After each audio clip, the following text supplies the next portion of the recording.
सुस्वागतम. आपण सर्वांचं सर्वात पहिले मी इथे हार्दिक स्वागत करतो की आपण या गटचर्चेला सुरुवात करूया. आज कुसुमाग्रज मराठी विचार मंच नाशिक आयोजित पहिली अखिल भारतीय मराठी भाषा संस्कृती परिषद याचा उद्घाटन सोहळा संपन्न झालेला आहे. आणि ही जी काही गटचर्चा आहे, ही गटचर्चेचा जो विषय आहे आपला की विदेशातील मराठी विषयासंदर्भात. तर याला सुरू करण्यापूर्वी मी सर्वप्रथम गटचर्चा प्रमुख म्हणून ग्रामीण साहित्यिक, ज्येष्ठ साहित्यकार, सहस्त्रबाहूचे संपादक पुंजाजी मालुंजकर यांना विनंती करतो की त्यांनी हे गटचर्चा प्रमुख पद स्वीकारावं.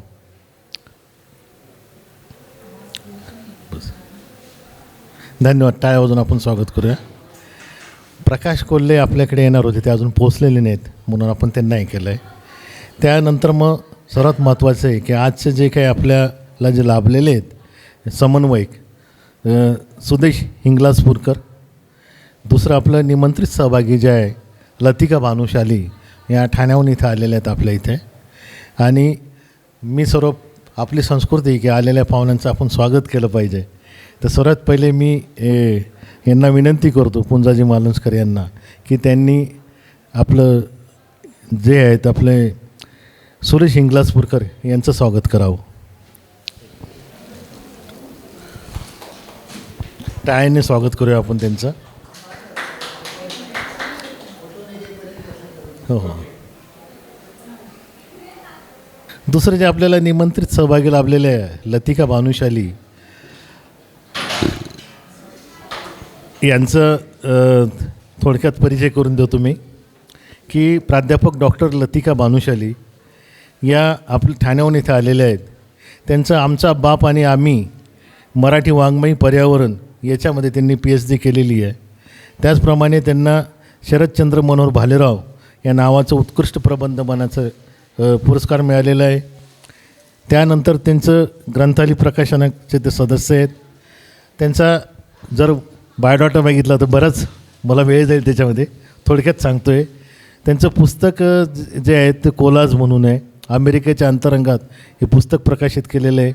त्याच्यानंतर हिरेजची हिरकणी आणि चुंगीचे पोर, त्याप्रमाणे धोकादायक इमारती या संदर्भातलं लेख असंख्य ठिकाणी आलेले आहे. दिवाळी अंक आणि ग्रंथ प्रकाशनामध्ये संपादनाची एक मोठी लिस्ट आहे की त्यांनी संपादन केलेलं आहे. त्याचप्रमाणे वाचक आणि पालक या विषयावर त्यांनी भाषा संचालनालय महाराष्ट्र राज्य यांच्यातर्फे आमंत्रित केलेलं आहे. परीक्षक म्हणून त्यांचं काम मोठं आहे. प्रकट आणि मुलाखती त्यांनी दिलेल्या आहेत. त्याचप्रमाणे त्यांनी आपल्या सामाजिक काम देखील त्यांनी केलेलं आहे. डिजिटल वरमध्ये त्यांचं मोठं काम आहे. अशा आपल्याला ठाण्याहून आलेल्या भानुशाली मॅडम यांचा सत्कार आमचे ज्येष्ठ साहित्यिक पुंजाजी मालुंजकर यांनी करावं असं मी त्यांना विनंती करतो.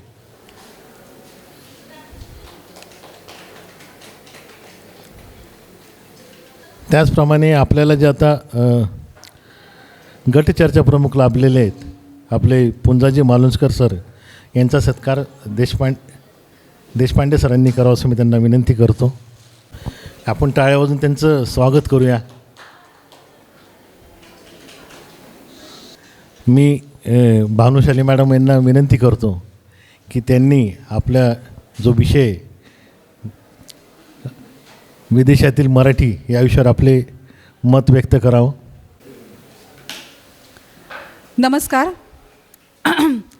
अखिल भारतीय मराठी भाषा संस्कृती परिषद आयोजित कुसुमाग्रज मराठी विचार मंच यातर्फे विदेशातील मराठी या विषयावर माझी मतं मांडण्यासाठी मला इथे आमंत्रित केलं, त्याबद्दल सर्व आयोजकांचे मी मनापासून आभार मानते. गटचर्चेसाठी आज जो विषय आम्हाला दिलेला आहे तो आहे विदेशातील मराठी. यातील तील हा जो शब्द आहे त्याच्यावर मी अधिक भर दिलेला आहे, कारण अर्थातच शीर्षक जे आहे ते माझ्या दृष्टिकोनातून थोडंसं संदिग्ध आहे.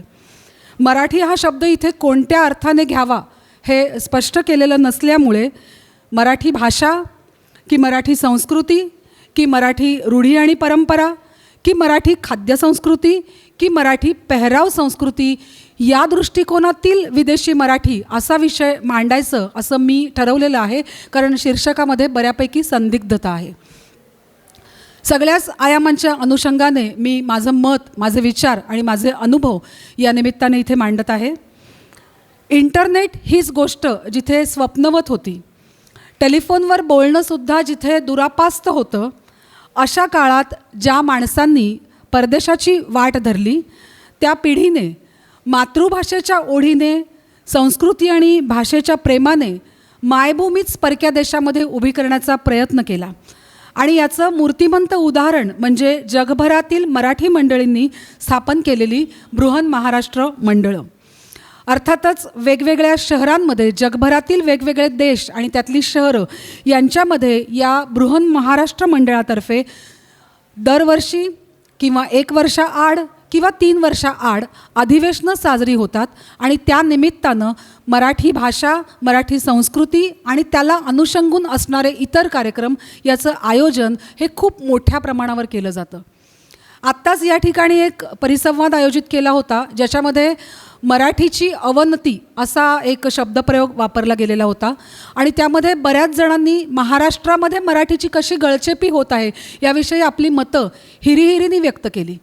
आणि या पार्श्वभूमीवर आता खरोखर मराठी विदेशामध्ये म्हटली जाते का, बोलली जाते का, मराठीच्या संदर्भातल्या आणि संस्कृतीच्या संदर्भातल्या गोष्टींचं जतन तिथे करून दिलं जातं का, या संदर्भात माझी मी मतं इथे अर्थात मांडत आहे.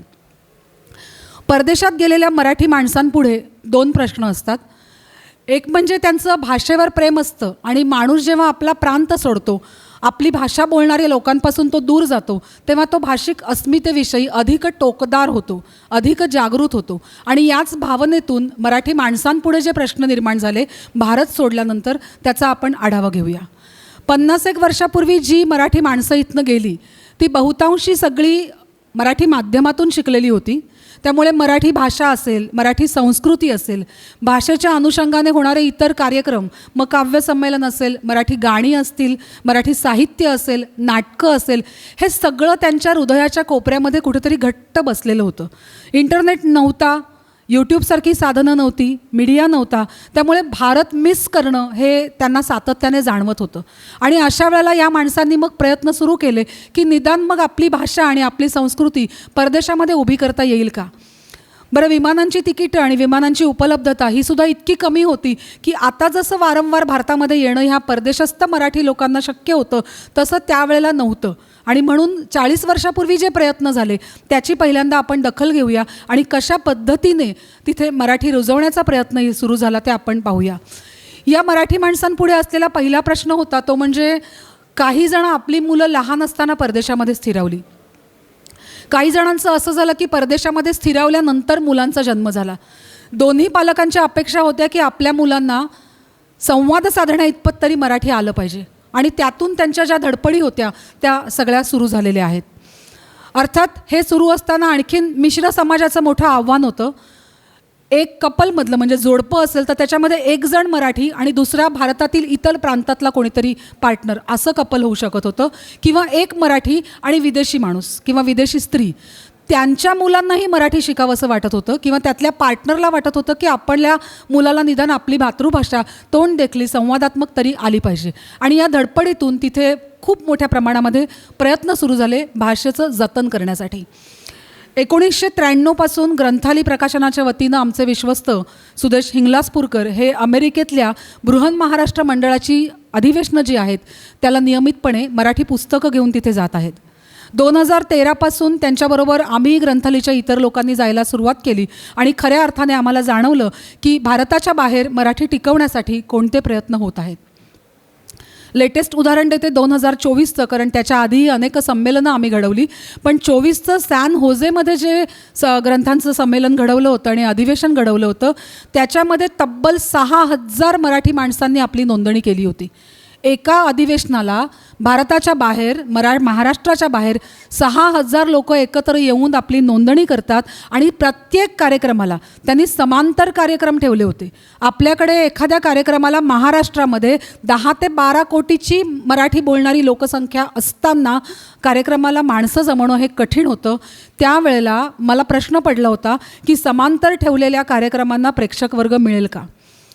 अमेरिकेचं सगळंच भव्य दिव्य आहे, त्यामुळे त्यांचे कन्व्हेन्शन हॉल हे सुद्धा इतके मोठे असतात की एका हॉलमध्ये जवळजवळ 7 ते 8 वेगळे हॉल असतात आणि त्याच्यामध्ये सुद्धा 1,000-1,500 माणसं सहज बसू शकतील एवढी एका हॉलची कपॅसिटी असते.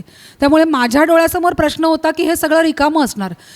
सुदैवाने महाराष्ट्र टाइम्सतर्फे या सगळ्या कार्यक्रमांचं 5 दिवसांच्या अधिवेशनाचं रिपोर्टिंग करण्याची जबाबदारी ही माझ्यावर होती.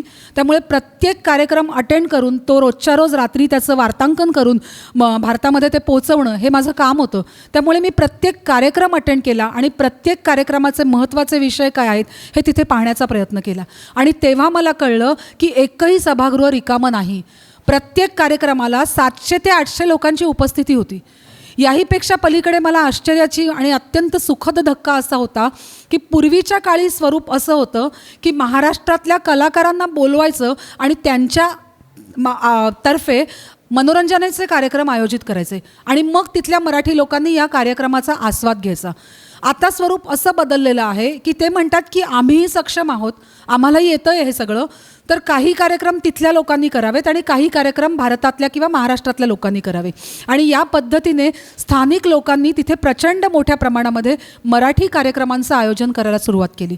6-6 महिने त्यांची आधी सुरुवात होते, त्याची प्रॅक्टिस करतात, नाटक मंडळी आहेत तिकडे, नाटकं बसवतात आणि त्याचं सादरीकरण करतात.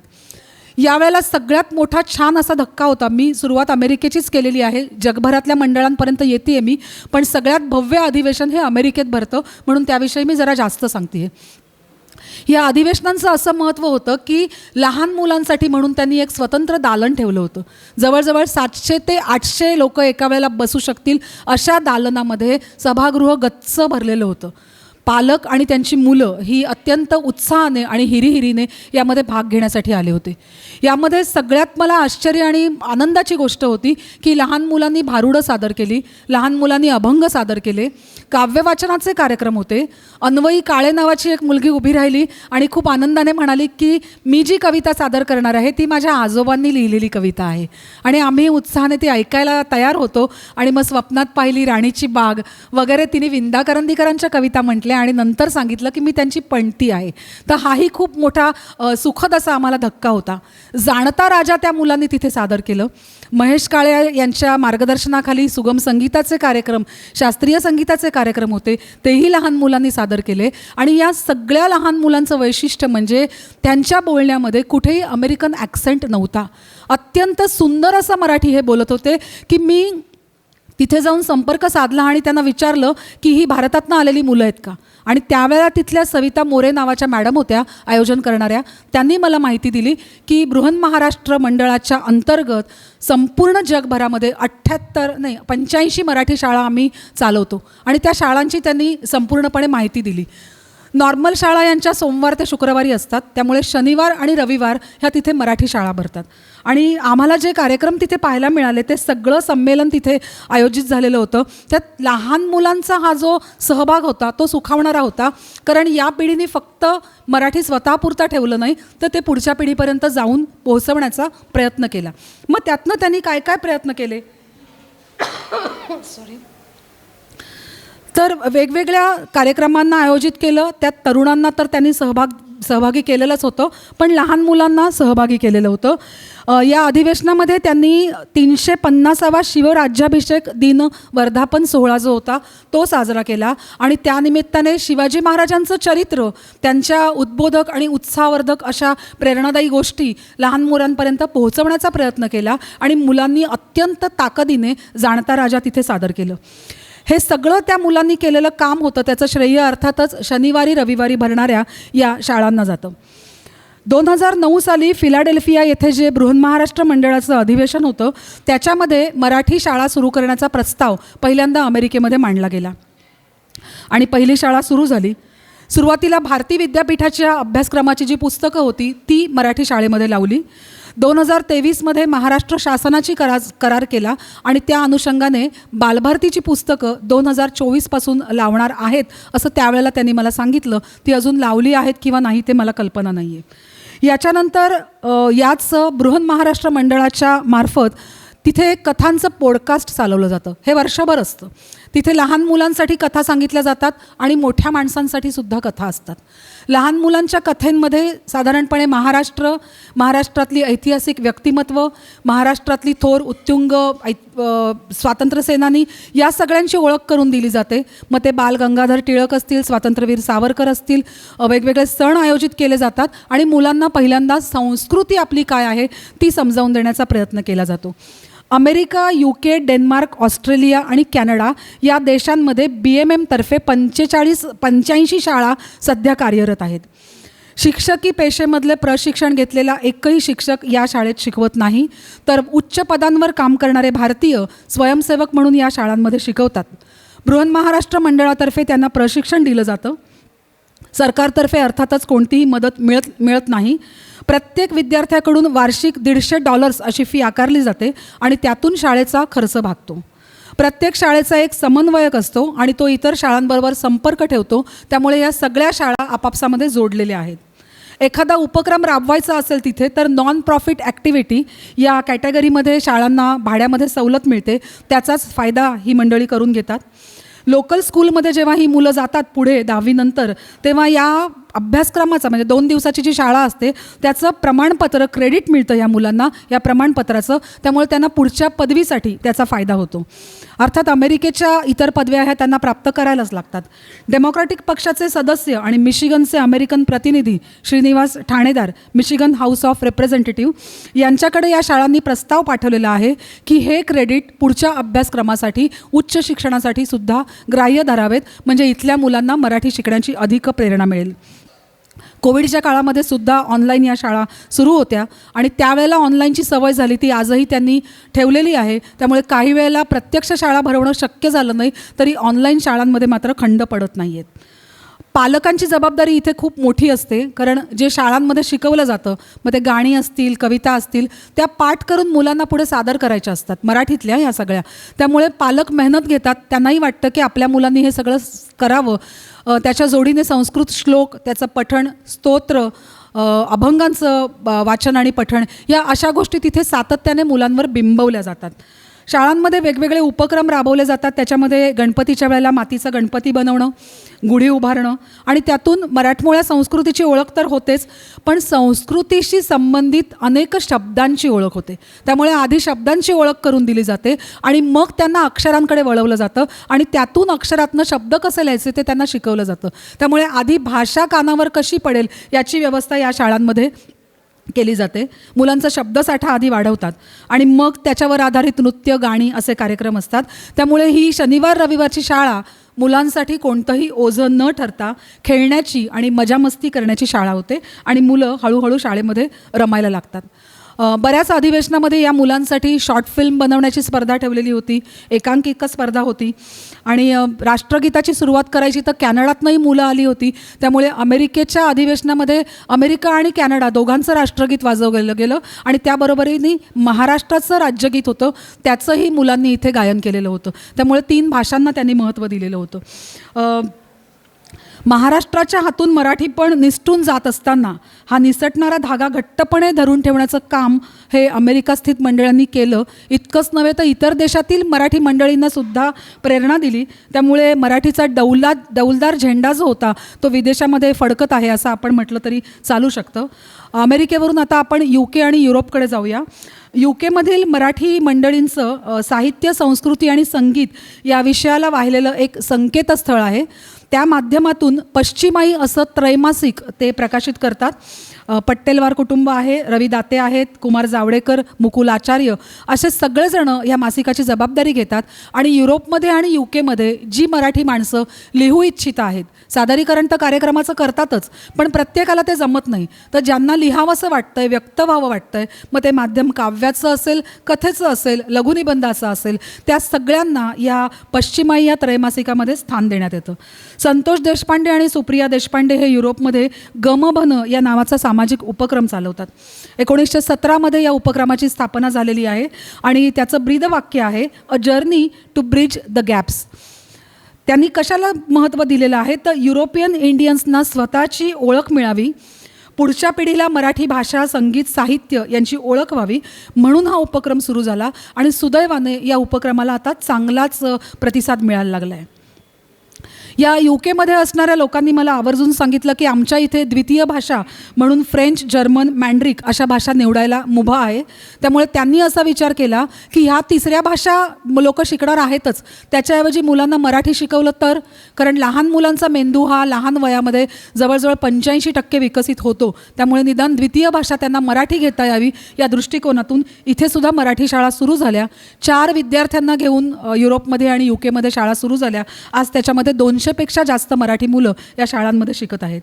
यांनी सुद्धा बालभारतीच्या रचनेनुसारच पुस्तकं तयार केलेली आहेत. अर्थातच अभ्यासक्रमाचा आशय जो आहे तो मात्र युरोपच्या जीवनाशी मिळता जुळता असा त्यांना ठेवावा लागतो, पण रचना मात्र बालभारतीची त्यांनी घेतलेली आहे. त्यांनी स्वतःची लायब्ररी सुरू केलेली आहे मराठी पुस्तकांची. त्यांच्याकडे 300 पुस्तकांची फिरती लायब्ररी आहे. घरपोच पुस्तकं पोचवली जातात आणि पुन्हा लायब्ररीमध्ये पुस्तकं पाठवणं वाचकांना सोपं जावं म्हणून स्टॅम्प पाठवून एन्व्हलप देऊनच त्यांना ते पाठवतात. त्यामुळे त्यांचं काम सोपं होतं आणि पुस्तकं परत येतात. बऱ्याच वेळेला म्युझिक शोचं आयोजन ते करतात आणि त्यातनं जो निधी उत्पन्न होतो तो महाराष्ट्रातील सामाजिक संस्थांना दिला जातो. म्हणजे केवळ भाषेच्या संदर्भात हे काम करत नाही आहेत, तर ही मराठी माणसं आपली सामाजिक बांधिलकी जपत आहेत. स्नेहवन सारखी संस्था आहे, त्याला ह्या सगळ्यांकडनं प्रचंड प्रमाणामध्ये आर्थिक अनुदान मिळतं आणि आत्महत्या करणाऱ्या शेतकऱ्यांचं काम त्यामुळे पुण्याजवळच्या खेड्यामध्ये, गावामध्ये फार उत्तमपणे चाललेलं आहे. तर त्याला ही मराठी माणसंच कारणीभूत आहेत. मँचेस्टर येथे वैद्यकीय व्यवसाय करणारे रवी दाते आहेत. त्यांनी सांगितलं की पहिल्यांदा आम्ही मराठी डॉक्टर्स असोसिएशन स्थापन केली.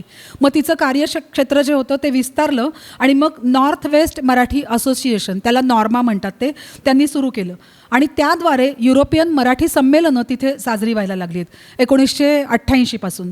वर्षा देशपांडे न्यू कॅसलला राहतात. त्यांनी सांगितलं की आमच्या इथे रोटरडॅम येथे पहिलं संमेलन झालं आणि त्यानंतर आम्ही वेगवेगळ्या शहरांमध्ये ही संमेलनं घेतच आहोत. अमेरिकेच्या BMMच्या कन्व्हेन्शनकडनंच त्यांनी ही प्रेरणा घेतलेली आहे. यांचा अभ्यासक्रम इयत्तांमध्ये नाही आहे, फाउंडेशन 1, फाउंडेशन 2 असा अभ्यासक्रम ते राबवतात आणि मुलांना निदान संवादात्मक मराठी बोलता यायला पाहिजे आणि थोडंफार वाचता आलं पाहिजे, हे त्यांचं उद्दिष्ट आहे. कविता, प्राण्यांची ओळख मराठीतनं करून देणं, नातेसंबंधांची ओळख करून देणं, लेखी परीक्षा, तोंडी परीक्षा आयोजित करणं, अशा पद्धतीने मुलांचा अभ्यास होतो. आरत्या म्हणून घेणं, श्लोक, दासबोध म्हणजे मनाचे श्लोक, हे सगळं करतात आणि अर्थातच सण साजरे करणं यालाही त्यांनी खूप महत्त्व दिलेलं आहे. मराठी खाद्यसंस्कृती जोपासणारी हॉटेल्स युरोपमध्ये आणि UK तुम्हाला आता दिसतील आणि ती खूप रेस्टॉरंट आहेत, ती प्रसिद्ध आहेत आणि ब्रिटिश लोकांचं सुद्धा त्यांना आता पाठबळ मिळतं आहे, कारण इंडियन करीची चव जी आहे ती भारताबाहेर लोकांना आवडायला लागलेली आहे. लंडनमध्ये मराठी माणसं जास्त आहेत, त्यामुळे त्यांनी मोठमोठ्या प्रमाणावर आपले सण उत्सव साजरे करणं सुरू केलं आहे. त्यामध्ये रंगपंचमी हा जरी प्रॉपर महाराष्ट्राचा सण नसला, संपूर्ण भारतात आपण तो साजरा करतो, तरी या सणाला प्रचंड प्रमाणामध्ये युरोपियन लोकांकडनं पाठबळ मिळालेलं आहे आणि ती महाराष्ट्रीयन लोकांबरोबर एकत्र येऊन रंगपंचमी साजरी करतात. मराठी फूड फेस्टिवल होतो. मघाशीच आपल्याला भाषणामध्ये पत्रकार लोणी सरांनी सांगितलं की आपली खाद्यसंस्कृती खूप श्रीमंत आहे, ती जगभरात आपल्याला पोचवायला पाहिजे. तर तशी ती फूड फेस्टिवलच्या माध्यमातून पोहोचते आहे आणि परकीय लोकांना आपल्या खाद्यसंस्कृतीची आता बुरळ पडली आहे की ती वाट पाहतात की पुढल्या वर्षी हे फूड फेस्टिवल कधी आयोजित होणार आहेत. यानंतर रंगमंच नावाचा एक ग्रुप आहे तिथे. त्या ग्रुपच्या माध्यमातून मराठी नाटकं बसवली जातात. ते स्वतः लिहितात नाटक आणि तिथे सादरीकरणसुद्धा करतात. तुळशी लग्न आहे, पाडवा आहे, भोंडला आहे, असे कार्यक्रम होतात. आज महाराष्ट्रामध्ये भोंडला हा प्रकार जवळजवळ गायबच झालेला आहे. भोंडल्याची गाणी कोणाला माहीत नाही आहेत. त्याऐवजी गुजराती लोकांचा गरबा मात्र आपण धूमधडाक्यात साजरा करतोय. या पार्श्वभूमीवर युरोपमध्ये चक्क पाटावर हत्ती काढून त्याला फुलं सजवून भोंडल्याची गाणी मुलांकडनं सादर करून घेतली जातात आणि मुलं ती आनंदाने म्हणतात. तर अशा प्रकारे युरोपमध्ये सुद्धा खूप मोठ्या प्रमाणामध्ये हे सगळं चाललं आहे. ॲम्स्टरडॅमचे गिरीश ठाकूर आहेत. त्यांनी माहिती देताना सांगितलं, ते नेदरलँडला राहतात, 40 वर्षांपासून ते राहत आहेत. त्यावेळेला फक्त 8 ते 10 मराठी कुटुंब तिकडे होती आणि आत्ता जवळजवळ 1,500 ते 2,000 मराठी कुटुंब झाली आहेत. त्यामुळे मग तिथेही मराठी संमेलनं होतात. 98ला रॉटरडॅम येथे झालं, 99ला स्वित्झर्लंड, 2000 साली जर्मनी येथे झालं, 2002ला इंग्लंड, 2004ला नॉर्वे, 2006ला नेदरलँड, 2008ला पॅरिस, 2010ला झ्युरिक, 2012ला वेल्स, 14मध्ये स्कॉटलंड, 16ला नेदरलँड, मग पुन्हा कोविड आला आणि 2025ला आत्ता इंग्लंडमध्ये झालं. तिथे खरं तर आम्ही ग्रंथालीचे लोक जाणार होतो, पण काही अपरिहार्य कारणाने जमलं नाही. पण आमचा स्टॉल आणि आमची पुस्तकं मात्र तिथपर्यंत पोहोचली आणि तिथल्या लोकांनी त्यांना चांगला प्रतिसाद दिला. त्यामुळे पुढल्या वर्षी म्हणजे 2027मध्ये जे अधिवेशन येईल त्याला ग्रंथालीतर्फे आम्ही नक्कीच जाऊ आणि मराठी झेंडा तिथे रोवण्याचं काम हे नक्की करू. ही जी अधिवेशनं तिथे होतात ती शुक्रवारी दुपारी सुरू होतात आणि रविवारी दुपारपर्यंत संपतात. म्हणजे साधारणपणे सुट्टीच्या वेळामध्ये ते कार्यक्रम आयोजित करतात. अमेरिकेसारखे समांतर कार्यक्रम युरोपमध्ये ठेवले जात नाही, कारण तेवढ्या मोठ्या प्रमाणामध्ये मराठी संख्या नाही आहे. अमेरिकेमध्ये एका वेळेला सहज 6,000 मराठी लोक गोळा होतात, तशी इथे होऊ शकत नाही. त्यामुळे एका वेळेला एकच कार्यक्रम ठेवतात. बेबी सिटरसुद्धा अरेंज करतात, कारण ज्यांची लहान मुलं आहेत त्यांना कार्यक्रमाचा आस्वाद घेता यावा, त्यामुळे ही सोय करून घेतात. मूर्ती बनवणं, सण साजरे करणं, पाडवा, गुढीपाडवा, गुढी उभारणं, ह्या सगळ्या गोष्टी ज्या अमेरिकेमध्ये होतात, ऑस्ट्रेलियामध्ये होतात, त्या इथे करतात. गिरीश ठाकूर यांनी एक असा बदल नोंदवला की ज्या वेळेला आम्ही इथे आलो 41 वर्षांपूर्वी, तेव्हा आम्ही मराठी माध्यमातून शिकून आल्यामुळे मराठी कार्यक्रम आणि मराठी साहित्य यांच्याकडे आमचा ओढा होता. पण आता येणारी मराठी मुलं ही बरीचशी बहुतांशी इंग्रजी माध्यमातून शिकून आलेली असतात. त्यामुळे मराठी साहित्य आणि त्या अनुषंगाने येणारी नाटकं असतील, गाणं असतील, सांस्कृतिक कार्यक्रम असतील, यांच्याविषयी त्यांना फार ओढ वाटत नाही. त्यामुळे मग एकूण भारतीय भाषिक कार्यक्रमांकडे त्यांचा ओढा जास्त असतो. मग हिंदी कार्यक्रम असतील, ऑर्केस्ट्रा असतो, तर स्वरूप बदलत आहेत. त्यामुळे ते म्हणाले आमच्याकडे सुद्धा 2 गटांमध्ये आम्ही वेगवेगळे कार्यक्रम आयोजित करतो. तिथेसुद्धा UK आणि युरोपमध्ये आधार फॉर यू नावाची एक NGO आहे आणि ती जगभरातील कुठेही मराठी माणसावर अत्याचार होत असतील, त्यांच्या कानापर्यंत ते पोहोचलं तर ते त्यांना जाऊन मदत करतात. दरवर्षी स्मरणिका त्यांच्याकडे प्रकाशित केली जाते. हा अंक पुण्याहून केला जातो. 1.5-2 लाख त्याच्यासाठी खर्च केले जातात. दीपलक्ष्मी प्रकाशक आहेत, ते दरवर्षी या संमेलनांमध्ये सहभागी होतात आणि अंकाची जबाबदारी स्वीकारतात. ॲडलेडमध्ये, ऑस्ट्रेलियामध्ये प्रीतम प्रभू म्हणून डॉक्टर आहेत. त्यांनी देताना माहिती असं सांगितलं की 1000च्या वरती कुटुंब फक्त ॲडलॅबमध्ये आहेत. खरं तर तो ऑस्ट्रेलियाचा फार गजबजलेला भाग नाही आहे. मेलबर्न आणि सिडनी आहे, पण तिथेसुद्धा एवढ्या प्रकारची माणसं आहेत आणि दरवर्षी त्यांच्यातर्फे हे संमेलन साजरं होतं. मृदगंध नावाचं एक वार्षिक काढलं जातं आणि मुलांना 2 भाषा शिकवण्याची मुभा असल्यामुळे त्यांनी दुसरी द्वितीय भाषा ही मराठी निवडण्याला प्राधान्य दिलेलं आहे आणि त्यांची मुलं आता मराठी शिकत आहेत. त्यांनी सांगितलं की ऑस्ट्रेलियाला community language school of Australia आहे आणि त्यांच्याकडून जर तुम्ही भाषेच्या संदर्भात काही कार्य करत असतील तर सरकारकडनं भरघोस अनुदान मिळतं. त्यामुळे दरवर्षी या शाळांना $3,000 मिळतात आणि जितके विद्यार्थी आहेत तेवढ्या प्रमाणामध्ये अनुदान मिळतं. याचा अनुभव आम्हीसुद्धा घेतलेला आहे. ग्रंथालीतर्फे आम्ही मेलबर्नचं अधिवेशन आयोजित केलेलं होतं, तिथे आम्ही हजेरी लावली होती. त्यावेळेला तिथले महापौर आले होते कार्यक्रमाला आणि त्यांना जेव्हा कळलं की 7 समुद्र पार करून मराठी पुस्तकांचा प्रचार आणि प्रसार आम्ही इथे करायला आलो आहेत, ते महापौर भारावून गेले. जाताना त्यांनी आम्हाला कार्ड दिलं आणि आमचे इंग्लासपूर सर इथे बसलेले आहेत, त्यांना त्यांनी सांगितलं की तुम्हाला कुठेही तुम्ही अडलात, काही अडचण आली, कसलीही अडचण असू दे, तर आम्ही तुमच्या पाठीशी आहोत. 1 मिनिटात ऑस्ट्रेलियन सरकारकडून तुम्हाला मदत मिळेल. जे भाषेवरचं एवढं प्रेम आणि इतक्या प्रचंड प्रमाणामध्ये पाठिंबा मिळतो, ती परकीय भाषा असली तरी, हे लक्षात घेण्यासारखं आहे. फक्त एकच असतं, त्यांचा जो अभ्यासक्रम आहे तो मात्र त्यांच्या नियमांच्या चौकटीत बसवायला लागतो. धार्मिक आणि राजकीय संवेदनशील विषय टाळावे अशी त्यांची सूचना असते. संस्कृती आणि भाषा यांना महत्त्व देणारे अभ्यासक्रम असावेत अशी त्यांची अपेक्षा असते. ऑस्ट्रेलियामध्ये दर 3 वर्षांनी व्हिक्टोरिया या अंतर्गत म्हणजे व्हिक्टोरियामध्ये मराठी संमेलन हे साजरं केलं जातं. एकदा मेलबर्नला आणि एकदा सिडनीला, दर 3 वर्षातनं होतं. सुरुवातीला तिथे 30 ते 40च व्हिक्टोरियामध्ये कुटुंब होती, पण आता मात्र त्यांची संख्या 26,000च्या आसपास गेलेली आहे. त्यामुळे तिथेही मराठी लोकांची संख्या खूप वाढलेली आहे. जसं IT फील्ड वाढलं, मराठी लोकं तिथे जास्त यायला लागली. मानसिक आरोग्यावरचे कार्यक्रम, विज्ञान आणि शिक्षण यालाही महत्त्व देतात. फक्त भाषेपुरताच ते आपलं मर्यादा त्यांनी ठेवलेली नाही आहे. त्यामुळे 28 वर्ष गेली तिथे हे दोन्ही शहरांमध्ये आलटून पालटून संमेलन भरतं आहे आणि तिथल्याही लोकांनी खूप छान प्रतिसाद द्यायला आता सुरुवात केली आहे. यशवंत जगताप हे 2000 मला वाटतं आम्ही 22 किंवा 23ला गेलो होतो, त्यावेळेला अध्यक्ष होते. त्यांनीही आम्हाला खूप माहिती दिली आणि सांगितलं की या संमेलनांना मराठी माणसांचा प्रतिसाद हा खूप वाढतो आहे. फक्त आम्हाला साहित्यिक अंगाने सुद्धा काही कार्यक्रम करायचे आहेत, त्याला कितपत प्रतिसाद मिळतो आहे त्याची चाचपणी त्यांची चालू आहे. पण बाकी मनोरंजनात्मक मराठी कार्यक्रमांवर मात्र त्यांचा प्रचंड भर असतो. तर अशा प्रकाराने त्यांनी मराठी भाषेला लागूनच इतरही कार्यक्रम घेतलेले आहेत. शिवजयंती उत्सव साजरा करतात, कारण त्यानिमित्ताने ऑस्ट्रेलियातील नॉन महाराष्ट्रीयन किंवा नॉन इंडियन लोक जी आहेत, प्रॉपर ऑस्ट्रेलियाचे नागरिक आहेत, त्यांनासुद्धा छत्रपती शिवाजी महाराज हे किती महान राजे आहेत, त्यांचं कार्य किती मोठं आहे त्याची हळूहळू ओळख व्हायला लागली आहे. त्यामुळे दरवर्षी या कार्यक्रमाविषयी लोकल लोकांकडनं, स्थानिक लोकांकडनं विचारणा होते आणि ही लोकंसुद्धा सहभागी होतात. हे खूप अत्यंत छान अशी गोष्ट आहे. संकल्प एक निश्चय या संस्थेच्या माध्यमातून ऑस्ट्रेलियामध्ये सुद्धा मराठी शाळा चालवल्या जातात. त्यांचाही अभ्यासक्रम अर्थातच BMMच्या धर्तीवर घेतलेला आहे. आणि दिवाळीच्या निमित्तानं हितगुज नावाचं एक मासिक दरवर्षी ते प्रकाशित करतात. तिथे मात्र साहित्याला पूर्णपणे प्रसिद्ध दिली जाते. मग त्या साहित्याचा विषय भले भारतातला असेल किंवा भारताच्या बाहेर असेल, आशय घनता असेल तर त्याला महत्त्व दिलं जातं आणि ते प्रकाशित होतं. ऑस्ट्रेलियामध्ये भरणाऱ्या संमेलनाचं एक मोठं वैशिष्ट्य म्हणजे न्यूझीलंडमध्ये सुद्धा मराठी माणसं आहेत, पण त्यांची संख्या कमी आहे.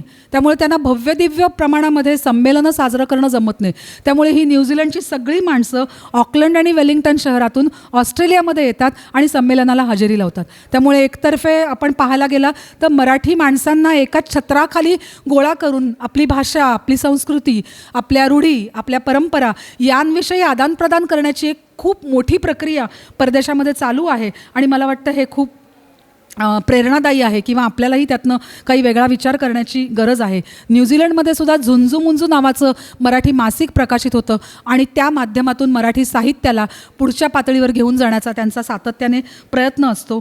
अर्थातच मराठी माणसांना जोडताना खूप वेगवेगळ्या समस्या ह्या लोकांना सुरुवातीला आलेल्या आहेत. कारण माणूस जेव्हा परदेशामध्ये जातो तेव्हा तो एका नवीन विश्वाला सामोरं जातो. मग त्याची मनस्थिती ही द्विधा मनस्थिती असते आणि अशा वेळेला या प्रक्रियेमध्ये आपला माणूस आपल्याला कोणी भेटेल का, आपली भाषा बोलणारा कोणी आपल्याला भेटेल का, असा प्रश्न जेव्हा मनात येतो तेव्हा मग ते आपली मंडळं शोधायला सुरुवात करतात. मग जेव्हा त्यांना कळतं की या मंडळांचं काम फक्त मनोरंजन नाही आहे, तर एकूणच भाषिक अस्मिता आणि भाषिक संस्कृती जोपासणं याच्या पलीकडे वरच्या पातळीवर जातं आहे, तेव्हा ही माणसं जोडली जातात. आणि अशा पद्धतीने विदेशामध्ये सुद्धा मराठीची रुजवणूक, जपवणूक आणि प्रसार हे अत्यंत भव्य दिव्य स्वरूपामध्ये दरवर्षी 1 वर्षाआड किंवा 3 वर्षाआड साजरं केलं जातं. तर मला असं वाटतं महाराष्ट्रामध्ये मराठीची अवस्था काय आहे याच्याविषयी विचारमंथन आता आपण नक्कीच सगळ्यांनी ऐकलं. त्या पार्श्वभूमीवर या परदेशस्थ मराठी मंडळींनी जे काही केलेलं आहे त्याविषयी आपण थोडंसं कुठेतरी एक प्रेरणा घेतली पाहिजे, आपल्या पिढीपर्यंत हे घेऊन गेलं पाहिजे. अर्थात तिथे या शाळा 8वीपर्यंत असतात. पुढे नंतर ती मुलं मराठीशी जोडलेली राहतात का, कितपत त्यांच्यात मराठी बिनलं जातं की फक्त संस्कृती आणि सणापुरता मराठी त्यांच्या हृदयात जपली जाते, हा पुन्हा एक संशोधनाचा विषय आहे. पण सध्या तरी या माध्यमातून त्यांचे जे प्रयत्न चालू आहेत ते स्तुत्य आहेत. त्यामुळे विदेशामध्ये मराठीचा झेंडा डौलाने फडकतोय असं मी अभिमानपूर्वक म्हणू शकते, कारण मी स्वतः अनेक अधिवेशनं अटेंड केलेली आहेत, त्याला मी हजेरी लावलेली आहे. आणि एवढं बोलून मला संधी दिली त्याबद्दल धन्यवाद व्यक्त करते आणि इथेच थांबते. धन्यवाद. आपण म्हणतो एक जगभ्रमंती मॅडमने आपल्याला करून आणली इथे या क्लासरूममध्ये. आणि एका बाजूला आपण इथे जो विषय होता आपला मराठी जी परिषद आहे, संस्कृती म्हटलं आहे आपण त्याच्यात, आणि हा जो शब्द आहे भाषा आणि संस्कृती, तर मला असं वाटतं विषय जरी संदिग्ध होता तरी मॅडमने जे काही सर्वस्पर्शी त्यांचं जे माहिती दिली अभ्यासपूर्ण, ती अनुभवातून आलेली होती. आणि खरोखरच आपण जसं एक पर्यटनाची पुस्तकं वाचतो आणि पर्यटनाचं पुस्तक वाचल्यानंतर आपल्याला तो अनुभव येतो की खरंच आपण तिथं जाऊन आलेलो आहेत की काय वगैरे असं. तसे कमी वेळामध्ये अतिशय छानपैकी मॅडमने दाखवलेलं आहे. एका बाजूला आपण इकडे सक्तीच्यासाठी भांडणं करतो आहे आणि जगभरात एवढं चांगली परिस्थिती आहे की आपण जे बघतो आहे की खरोखर समाधानकारक आहे. मॅडमने जे प्रेझेंटेशन केलं नंतर घेऊ आपण ते कार्यक्रम झाल्यानंतर. त्याच्यानंतर ग्रंथालयाचे विश्वस्त गेली 50 वर्ष ग्रंथालय याच्यापासून जे 93पासून परदेशात आलेले आहेत, महाराष्ट्र टाईम्सचे पुरस्कार लाभला आहे.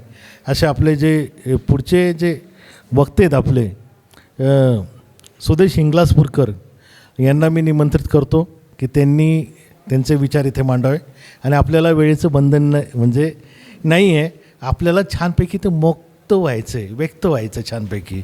आणि बघा ते आपण म्हणतो ना लोकल ते ग्लोबल, तो प्रवास इथे आपल्याला इतका छान आलेला आहे योगायोगाने की ग्रामीण साहित्यिक जे आहेत आमचे पुंजाजी मालुसकर हे गेले 20-25 वर्ष झाले ग्रामीण साहित्य संमेलन भरवत आहेत स्वखर्चाने. तर खऱ्या अर्थाने म्हणतो मातीपासून तर आकाशापर्यंत ही जी काही ही भेट आहे, ही जे काही प्रवास आहे हा मराठीचा की किती प्रगल्भता झालेली आहे आणि ते करावेत. धन्यवाद. नमस्कार. कुसुमाग्रज मराठी विचारमंच नाशिक आयोजित पहिली अखिल भारतीय मराठी भाषा संस्कृती परिषद या परिषदेला मला आमंत्रित केल्याबद्दल मी त्यांचा ऋणी आहे. आजचा आपला जो विषय आहे तो विदेशातील मराठी.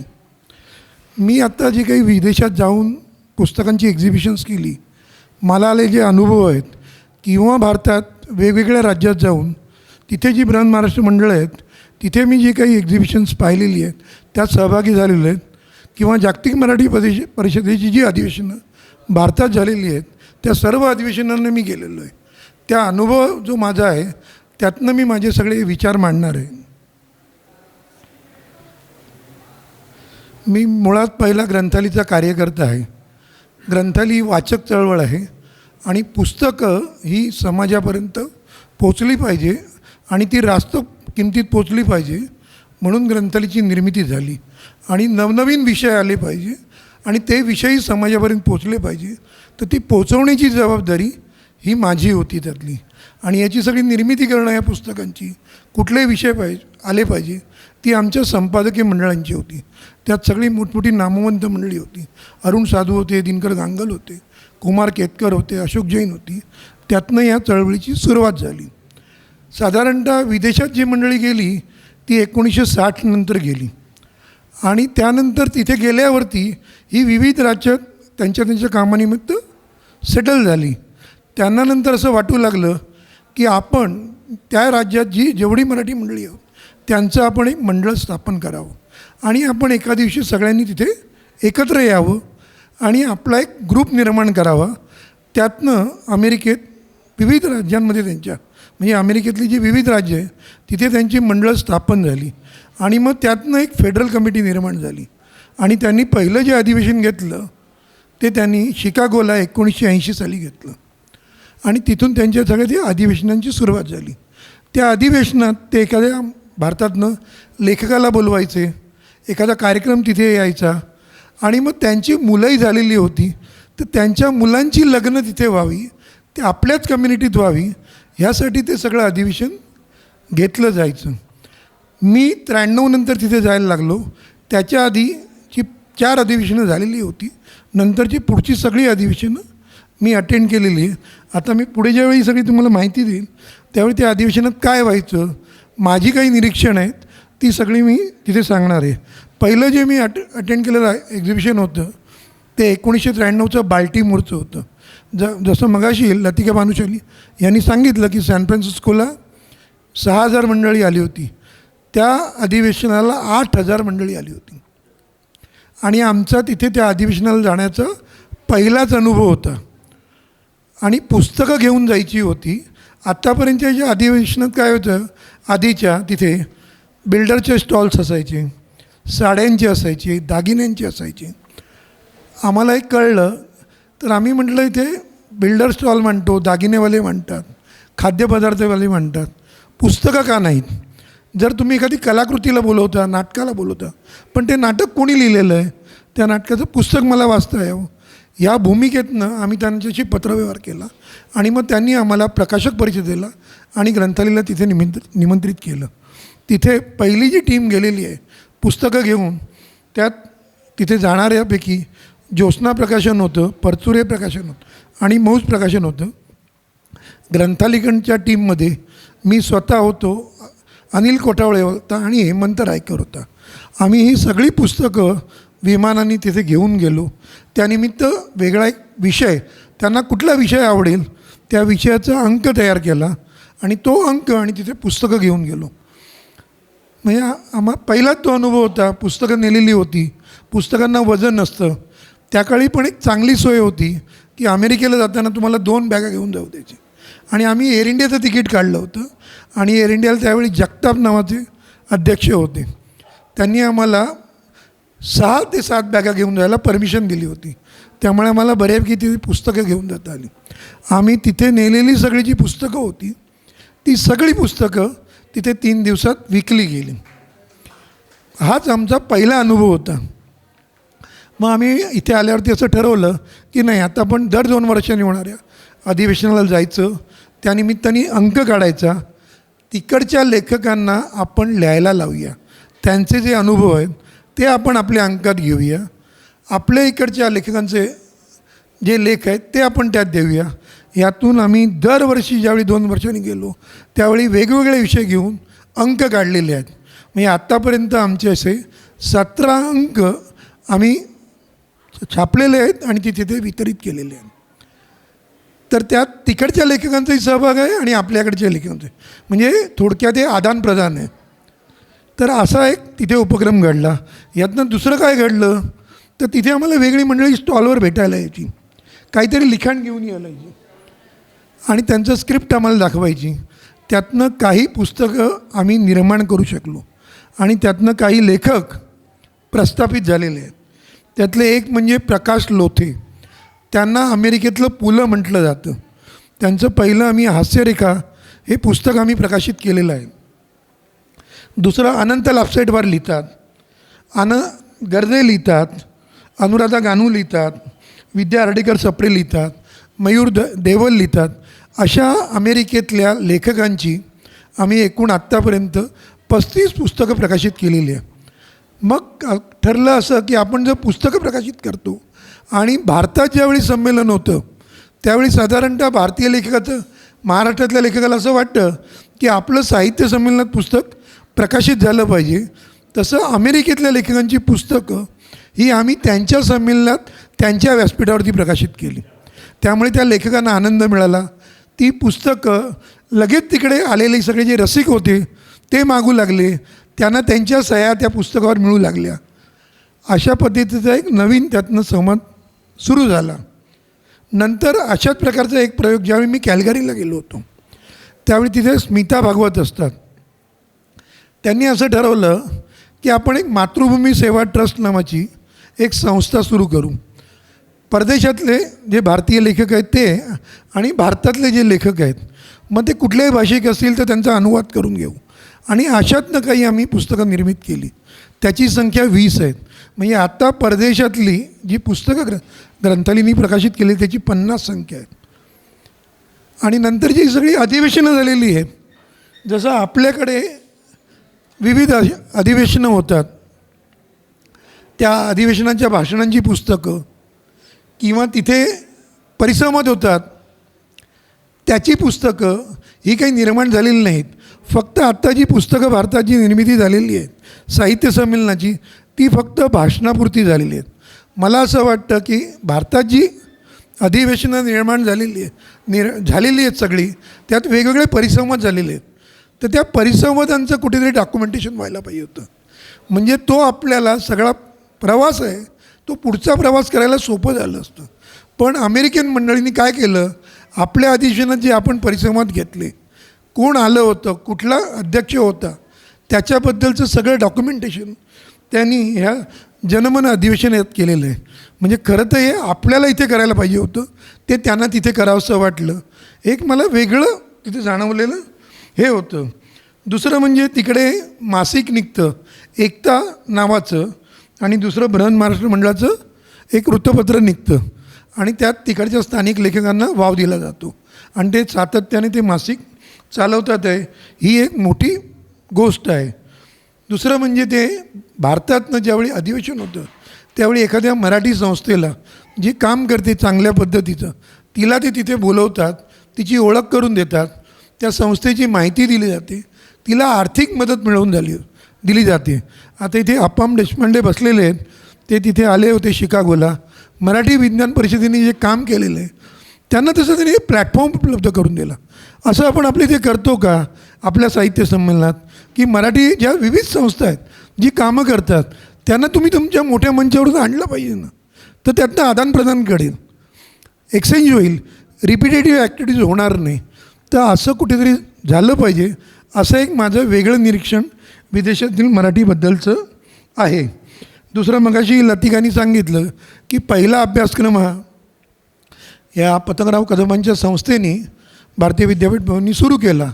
नंतर मग ते बालभारतीने ठरवलं की आपली आपण पुस्तकं तिथे द्यावी, ती मुलांच्या त्या शाळेत तिथे जातील. आता ती दिली गेली की झाली नाही तुम्हाला काही माहिती नाही, त्यामुळे मी भाष्य त्यावर करणार नाही. पण नंतर ग्रंथालयाने 6 वर्षापूर्वी मराठी डिपार्टमेंट आणि जर्मन भाषा डिपार्टमेंट त्याच्या विभा सुराणा म्हणून आहे, त्यांनी माय मराठी नावाचा एक प्रोजेक्ट केला होता. त्या प्रोजेक्टचं अन्य जे मराठी भाषिक मराठी नाही आहेत, अन्य जी भाषिक मंडळी आहेत त्यांना मराठी शिकता यावं म्हणून त्याचा त्यांनी पहिला भाग काढला होता. त्यांना कोणी अनुदान दिलेलं नव्हतं. ग्रंथालयाने ठरवलं आपण त्यांच्यासोबत जायचं, आपण हे पुस्तक प्रकाशित करायचं आणि ह्या पुस्तकाची गरज आज युरोपात आहे, अमेरिकेत आहे. आम्ही तो पहिला भाग तिथे घेऊन गेलो, त्याला उत्तम चांगली मागणी मिळाली आणि तो भाग पुढचे जे भाग सगळे आहेत ते राज्यभाषा मराठी विकास संस्थेने काढलेले आहेत. तो पूर्ण संच आता तयार झालेला आहे. दुसरं मगाशी तिने शाळांचं सांगितलं, त्यामुळे मी तो रिपीट परत माझ्या ह्याच्यात तो मुद्दा घेणार नाही. आम्हाला असं की वेगळेपण जाणवलं नंतर जाताना, आता मी 93वरून जातो आहे, की आपण मराठी भाषाही टिकवली पाहिजे. मराठी जे चांगलं नाटक आहे, चांगला सिनेमा आहे तोही टिकवला पाहिजे. तर त्या मंडळींना असं वाटलं की नाही, आपण मराठीत जो चांगला इथे सिनेमा आला आहे त्याला आपण तिथे निमंत्रित केलं पाहिजे. मग तो इथे आला की आपण त्याचा एकच प्रयोग करून चालणार नाही ना. ते एक तर आपल्यालाही तिथे बोलवणं त्याला ते महाग जाईल. मग त्याचे सलग प्रयोग कसे करता येईल विविध ठिकाणी, मग त्या सगळ्या मंडळींनी ती चेन जोडून घेतली. मी आता तिथे जर कुठलंही नाटक गेलं किंवा सिनेमा गेला तर किमान त्याचे 10 प्रयोग होतात आणि त्यातनं त्याला पैसेही मिळतात, ती कलाकृती कळते. तेच नाटकाच्या बाबतीतही घडतं. मी आत्ता वाडा चिरेबंदीसारखा मोठं सेट असलेलं नाटक तिथे घेऊन जायचं, तो सेट तर इथून नेणं खर्चिक होत होतं, पण तिकडे सेट बनवून द्यायलासुद्धा त्या मराठी मंडळींनी त्यांना मदत केली आणि तो सेट घेऊन त्यांनी एकूण 11 ठिकाणी त्याचे प्रयोग केले. तर मला असं वाटतं त्यांचं मराठीचं प्रेम आहे आणि त्यापोटी सगळं ते करतात आहे. आता मला दुसरं असं वाटतं की तिकडे जी लिहिणारी मंडळी आहे त्यांचा एक कोश निर्माण झाला पाहिजे, तिकडच्या लेखकांचा. त्यांचं बदलत गेलेलं साहित्य काय आहे. जसं आता आपण आपल्याकडे म्हणतो ना की समजा आता बटाट्याची चाळ आहे जे आधीची आहे, आता एक टाउनशिप उभी राहते, त्यातला संवादाचं पुस्तक आलं पाहिजे ना इथे आत्ता आलं तर. तसं तिकडे आता लेखक जो लिहितो आहे तो आता बदललेला आहे. म्हणजे मी आधीच्या पिढीतला समजा उद्या प्रकाश लोते म्हटले आणि आत्ताचा मयूर देवल असेल म्हणा, किंवा मी आत्ता नवीन नाव झटकन माझ्या तोंडावरती नाही, त्याचं लिखाण असेल तर लिखाणात काय बदल होतं आहे. तर असं तिकडे जे प्रयोग होतात आहे त्याच्याबद्दल आपण त्याचं डॉक्युमेंटेशन केलं पाहिजे, तर त्यांना ते लिहावंसं वाटेल. आणि मला असं वाटतं की लांब गेलो आपण एकदा की आपल्या भाषेबद्दल जास्त आत्मीयता निर्माण होते. ते तिथे मला गेल्यावरती अमेरिकेत खूप जाणवलं. तशाच पद्धतीने मी लंडनच्या या अधिवेशनाला गेलो होतो, ऑस्ट्रेलियाच्या गेलेलो आहे, किंवा काही फिरताना जे मी फिरलो कॅनडात किंवा इथे मी फिरलो की त्या गावाच्या मंडळाला फोन करतो, उरलेली पुस्तकं असतात तिथे मांडतो, त्यांना तिथे बोलायला लावतो, त्यातनं काही नवीन विषय कळतात. तर तसे प्रयोग आपल्या इथेसुद्धा घडले पाहिजे असं मला वाटतं. दुसरा एक वेगळा प्रोजेक्ट ग्रंथालयाने जो केला तो म्हणजे गरजे मराठी. मी ज्यावेळी 1993ला गेलो होतो त्यावेळी सगळी जुन्या पिढीतली मंडळी होती. ही सगळं मराठीतनं इथून शिकून गेलेली होती आणि ती उच्चपदं पोचलेली होती. त्यांचे आम्ही 2 खंड प्रथम इंग्रजीत प्रकाशित केले आणि नंतर मराठीत केले. तर तिथे आम्हाला नंतर ज्यावेळी मी नंतरच्या अधिवेशनाला गेलो प्रकाशित झाल्यावरती, ते म्हणाले आम्ही भारतात येतो, त्यावेळी आमचं नॉलेज आत्ता जी मराठी मुलं शिकलेली आहेत त्यांना आता ग्लोबल स्पर्धेत जायचं आहे, तर आम्ही ते विनामूल्य देऊ शकतो. आम्ही ज्यावेळी भारतात येऊ त्यावेळी आम्ही तुम्हाला आधी इन ॲडव्हान्स कळू. तर ती सोय ते केव्हा येणार इथे, केव्हा थांबणार आहे, मग त्यांचं प्लॅनिंग काय, त्यांना आपण कुठले न्यायचं आहे, आपण त्यांना कुठल्या जिल्ह्यात नेणार आहे, ते जर आपण नीट ठरवू शकलो तर मला असं वाटतं की आपल्या ग्रामीण भागातल्या मुलांना की जगातल्या स्पर्धेत आता काय होणार आहे हे त्यांना कळू शकेल. कारण ते आता मुलं मराठीत तर शिकलेलीच आहे, इंग्लिशचं नॉलेजही आलेलं आहे. तर तो आम्ही एक वेगळा प्रयोग केलेला आहे. जसं तिथे गेल्यावरती मला प्रयोग सुचलेला आहे. कारण आमचा एक ग्रंथालीचा स्नेही आणि विश्वस्त राजू श्रीखंडे, तोही खूप परदेशात आणि तो स्वतः खूप भटकंती करत असतो जगभर त्याच्या कंपनीच्या कामानिमित्त. त्यावेळी तो तिथे कुठल्याही गावात गेला ना किंवा कुठल्या राज्यात गेला, कुठल्या शहरात गेला, तो पुस्तकं खरेदी करतो, ती वाचतो, हॉटेलमध्ये बसतो, त्याचं वाचन करतो. असं करत करत त्यांनी आत्ता 7,000 जगातली चांगली पुस्तकं मिळवलेली आहेत. आम्ही त्यातली 50 जागतिक चांगली जी क्लासिक्स पुस्तकं आहेत ती आम्ही निवडलेली आहेत. आणि मग ती निवडलेल्या पुस्तकांची ओळख, त्या लेखकाची ओळख, त्या पुस्तकाचं परीक्षण आपण जर उद्या मराठीतनं करून दिलं तर जसं एकेकाळी आपल्याला ज्यावेळी फ्लिपकार्ट नव्हतं, ॲमेझॉन नव्हतं, त्यावेळी आपल्याला चांगला सिनेमा हा बघायला कोणी शिकवला तर फिल्म सोसायटीनी शिकवला. तर तसं आत्ता ग्रामीण भागातल्या मुलाला जगातलं जे चांगलं साहित्य आहे ते कळावं, त्यातनं आम्ही तो प्रोजेक्ट केला. मग आम्ही हे सगळं केलं, त्याचा QR कोड तयार केला, तो आम्ही अमेरिकेतल्या मंडळींना दाखवला. ते म्हणाले ह्या प्रोजेक्टला आम्ही तुम्हाला मदत करू, कारण तुम्ही हे सगळं मराठी मुलांसाठी इथे काहीतरी करताय. तर असा एक्सचेंजचा काहीतरी कार्यक्रम झाला पाहिजे असं मला स्वतःला वाटतं. दुसरं, ही टीका म्हणून नाही, म्हणजे हे टीका म्हणून तुम्ही घेऊ नका. आत्ता 2 विश्वसंमेलनं झाली, तिथे परदेशातली मराठी मंडळी आलेली होती, आपण त्यांना सगळा खर्च दिला. मी आता अमेरिकेतली 93पासूनची सगळी अधिवेशनं पाहिलेली आहेत.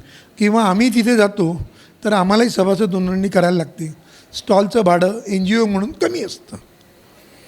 जसं मी इथे प्रकाशकांनाही सगळ्यांना सांगितलं होतं की तुम्ही तिथे आता ज्यावेळी आपण स्टॉल मांडतो प्रकाशक सगळे साहित्य संमेलनात, तर तुम्ही त्यांना एक आपलं निवेदन द्या की प्रकाशक म्हणून असेल तर त्याला वेगळं भाडं असेल आणि विक्रेता म्हणून असेल तर त्याला वेगळं भाडं असेल. त्यानिमित्ताने काय होईल, प्रकाशकाची सगळी पुस्तकं वाचकाला कळू शकतील. आत्ता तशी सोय होत नाही. प्रकाशकही काय करतो, विक्रेता काय करतो, जी चालणारी टायटल आहे तेवढीच सगळी तिथे नेतो. आता मला याच्यात सांगायचं काय आहे, तर आम्ही तिथे जाताना भाडं भरतो, आम्ही त्यासाठी इथे जाहिरात मिळवतो, प्रायोजक मिळवतो, त्याची जाहिरात आमच्या अंकात छापतो, आमच्या प्रवासासाठी आम्ही तिकिटासाठी कन्सेशन मागतो. तर मला असं वाटतं की परदेशातनं ही येणारी मंडळी आहेत, त्यांचा तुम्ही लोकली आल्यावरती अधिवेशनाला राहण्याचा खाण्याचा खर्च करावा, पण त्यांना तुम्ही जाण्याची भाडे देण्याची काही गरज नाही. ते मराठीच्या प्रेमापोटी तिथे हजरच राहणार आहे. जसं आपल्याकडचा ग्रामीण भागातला लेखक 1200-1500 रुपये भरून अधिवेशनाला जातो ना, तो खरं तर त्याची ऐपतही नसते तरी तो जातो. मग असं तुम्ही तिथे का करता, हा मला पडलेला मनाला प्रश्न. ही टीका नाही, तो काय निर्णय घ्यायचा तो शासनाचा आहे, पण मला या निमित्ताने तो माझा एक वेगळा अनुभव म्हणून सांगावासा वाटतो. तसंच मला स्वतःला असं वाटतं की आम्ही आत्ता NCPA सोबत काही उपक्रम करतो आहे. मगाशी परब सरांनी वरती त्यांच्या ह्याच्यात तो मुद्दा मांडला आणि आधीच्या लोणींनी तो त्यांच्या ह्याच्यात मनोगतात मुद्दा मांडला होता.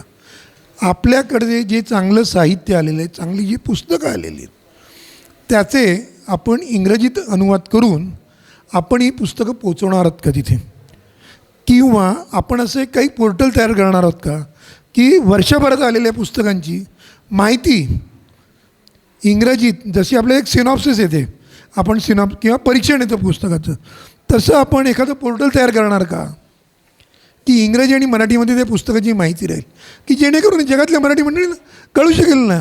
आणि आता मागवण्याची सोय ही खूप सोपी झालेली आहे ॲमेझॉन आणि फ्लिपकार्टमुळे, तर आपण तेही केलं पाहिजे असं मला स्वतःला. तर विदेशातल्या मंडळींना लगेचच ते पुस्तक मिळू शकेल असं एक त्यानिमित्ताने मला वेगळं सुचवावं असं वाटतं. तो एक शासनाने जर असा काही पोर्टलचा केला. दुसरं माझं एक वेगळं स्वप्न आहे. आत्ता आपल्याकडे विविध प्रकारचे, मी त्याच्यावरती आत्ता ग्रंथालय म्हणून आम्ही काही काम करतो आहोत. अजून आम्ही त्या शेवटच्या टप्प्यापर्यंत पोचलेलो नाही आहोत. तुम्हाला गाडी पाहिजे तर त्यासाठी ॲप आलेलं आहे. तुम्हाला खाणं मागवायचं आहे तर त्यासाठी ॲप आलेलं आहे. बरोबर आहे. आपण सगळं ॲपमधून मागवतो. त्यांचं स्वतःचं काहीच नाही, ना त्यांचं हॉटेल आहे ना त्यांची गाडी आहे. मग मला असं वाटतं की सगळी जगभरातली खूपशी पुस्तकं आता फुकट झालेली. भारतातल्या मंडळींनी, मराठी भाषा डिपार्टमेंटनी असं आपला स्वतःचा ॲप तयार का करू नये की जी विद्यापीठांनी आपली पुस्तकं फ्री अवेलेबल केलेली आहेत समाजाला. ही सगळी एका क्लिकवरती तुम्हाला तुमच्या घरात बसून तुम्हाला ती वाचता येते. हे एक मला सुचवावं असं वाटतं. दुसरं मला सुचवावं वाटतं, त्याला मला काही मंडळी विरोध करतील, पण एकूण आपली जी जीवनशैली बदलते आहे त्यावरून मला हा मुद्दा मांडावासा वाटतो.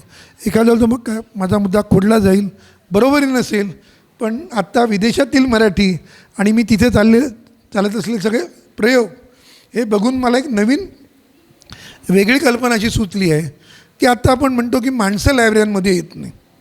बरोबर आहे. आता तुम्ही विचार करा, तुम्ही एका चांगल्या टाउनशिपमध्ये राहत आहे, तुम्ही आता ठाण्यातले आहात आणि त्या पलावाला राहत आहे आणि तुम्हाला संग्रहालयात यायचं आहे, ती गाडी कुठे पार्क करायची? हा प्रश्न आहे ना. परत तिथून घरी पोचायला वेळ किती लागतो? तुम्ही असं का नाही करत? सगळी पुस्तकं एका ठिकाणी स्टोअर करा, 3 ठिकाणी त्याची सेंटर निर्माण करा.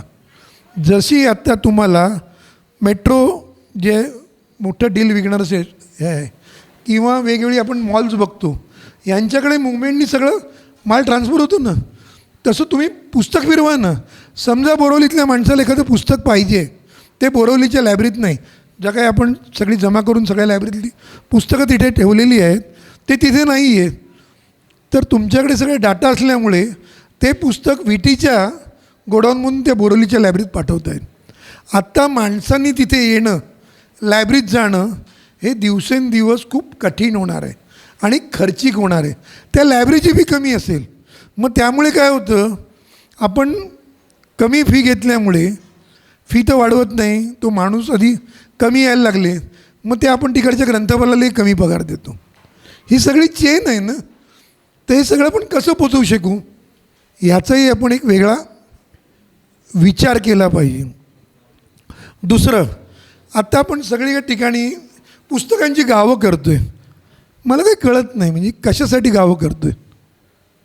ठीक आहे, प्रकाशकांना त्यातनं व्यवसाय मिळतो, म्हणजे मी गमतीने म्हणतो, म्हणायचं की नाही, म्हणायचं धारिष्ट करायचं की नाही, हा कधी कधी प्रश्न.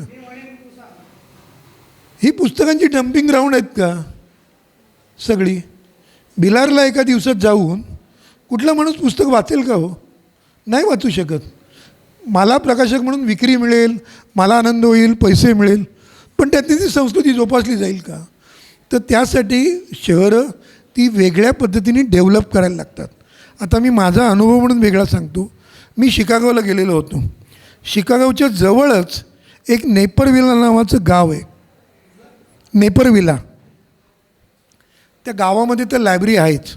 तुम्ही तिकडे हॉटेलमध्ये जा, तिथे एक असं कॅनल आहे मोठा, त्याच्या बाजूनी फिरा, तिथे सगळं लेखकांमधले उतारे, लेखकाचा फोटो, लेखकाची माहिती, असं सगळं करून ठेवलेलं आहे. तिथे वातावरण निर्मितीसुद्धा लागते. तुम्ही तशी वातावरण निर्मिती या गावांमध्ये केली आहेत का?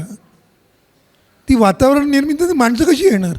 म्हणजे तुम्हाला कार्यक्रम करतानासुद्धा कॅम्पेन करायला लागतं, वातावरण निर्मिती करायला लागते, लेखकाचा परिचय सांगायला लागतो, विषयाची मांडणी काय आहे, कुठल्या विषयावर बोलणार, हे सगळं सांगायला लागतं ना. नाही तर माणसं कशी येणार तिथे?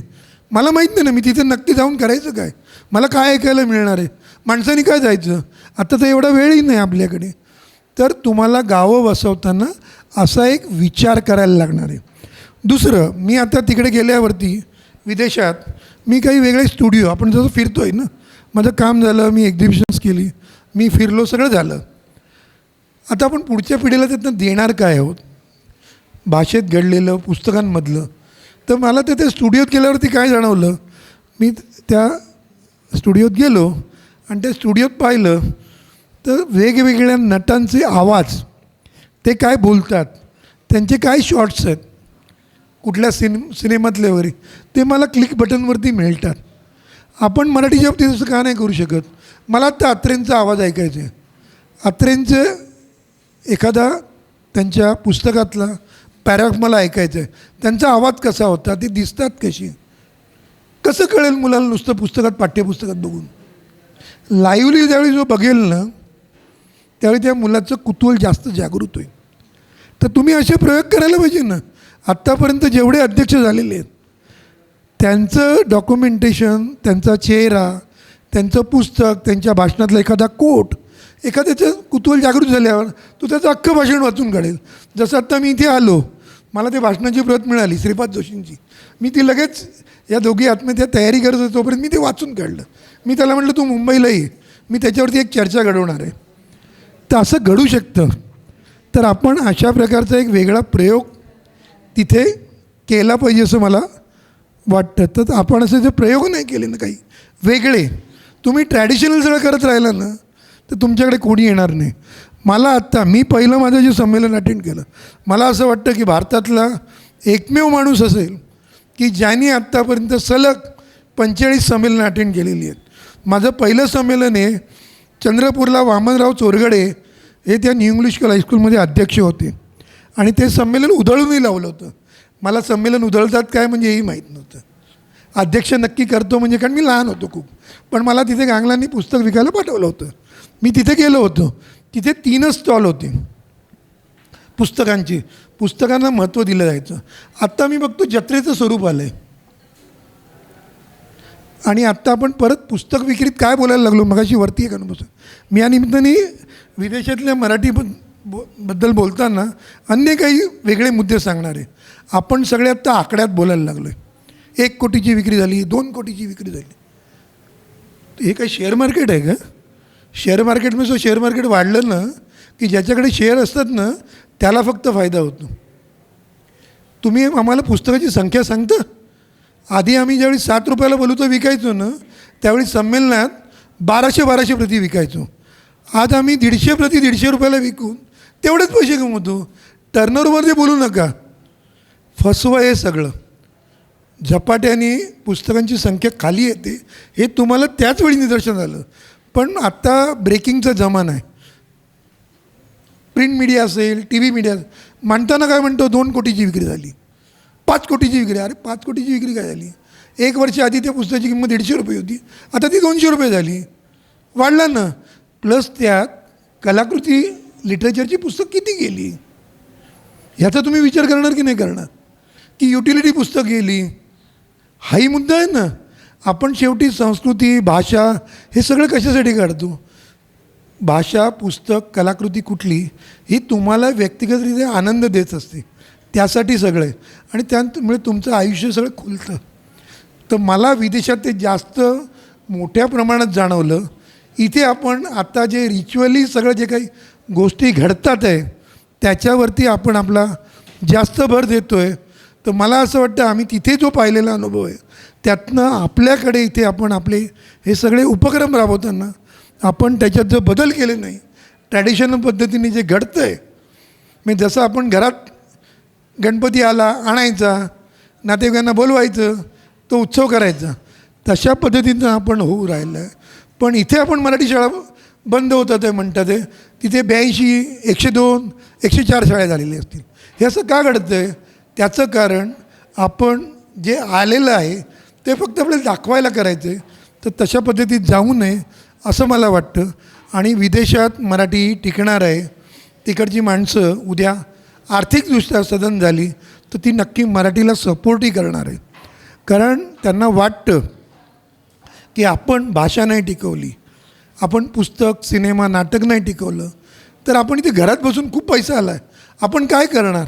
ठीक आहे, ते आधी तिथे टेलिकास्ट होईल, आधी पुस्तक इथे निघेल, पण ते नंतर आपल्यालाही वाचायला मिळणार आहे. त्यासाठी ते आपल्याला सगळी मदत करणार आहे.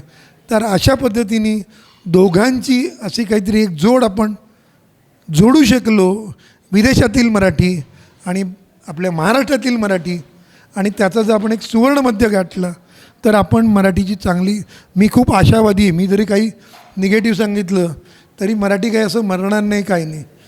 त्याचे काही आता मी काही अकॅडमिकचा विद्यार्थी नाही, त्यामुळे मी त्यावर खूप अधिकारवाणीने बोलणार नाही.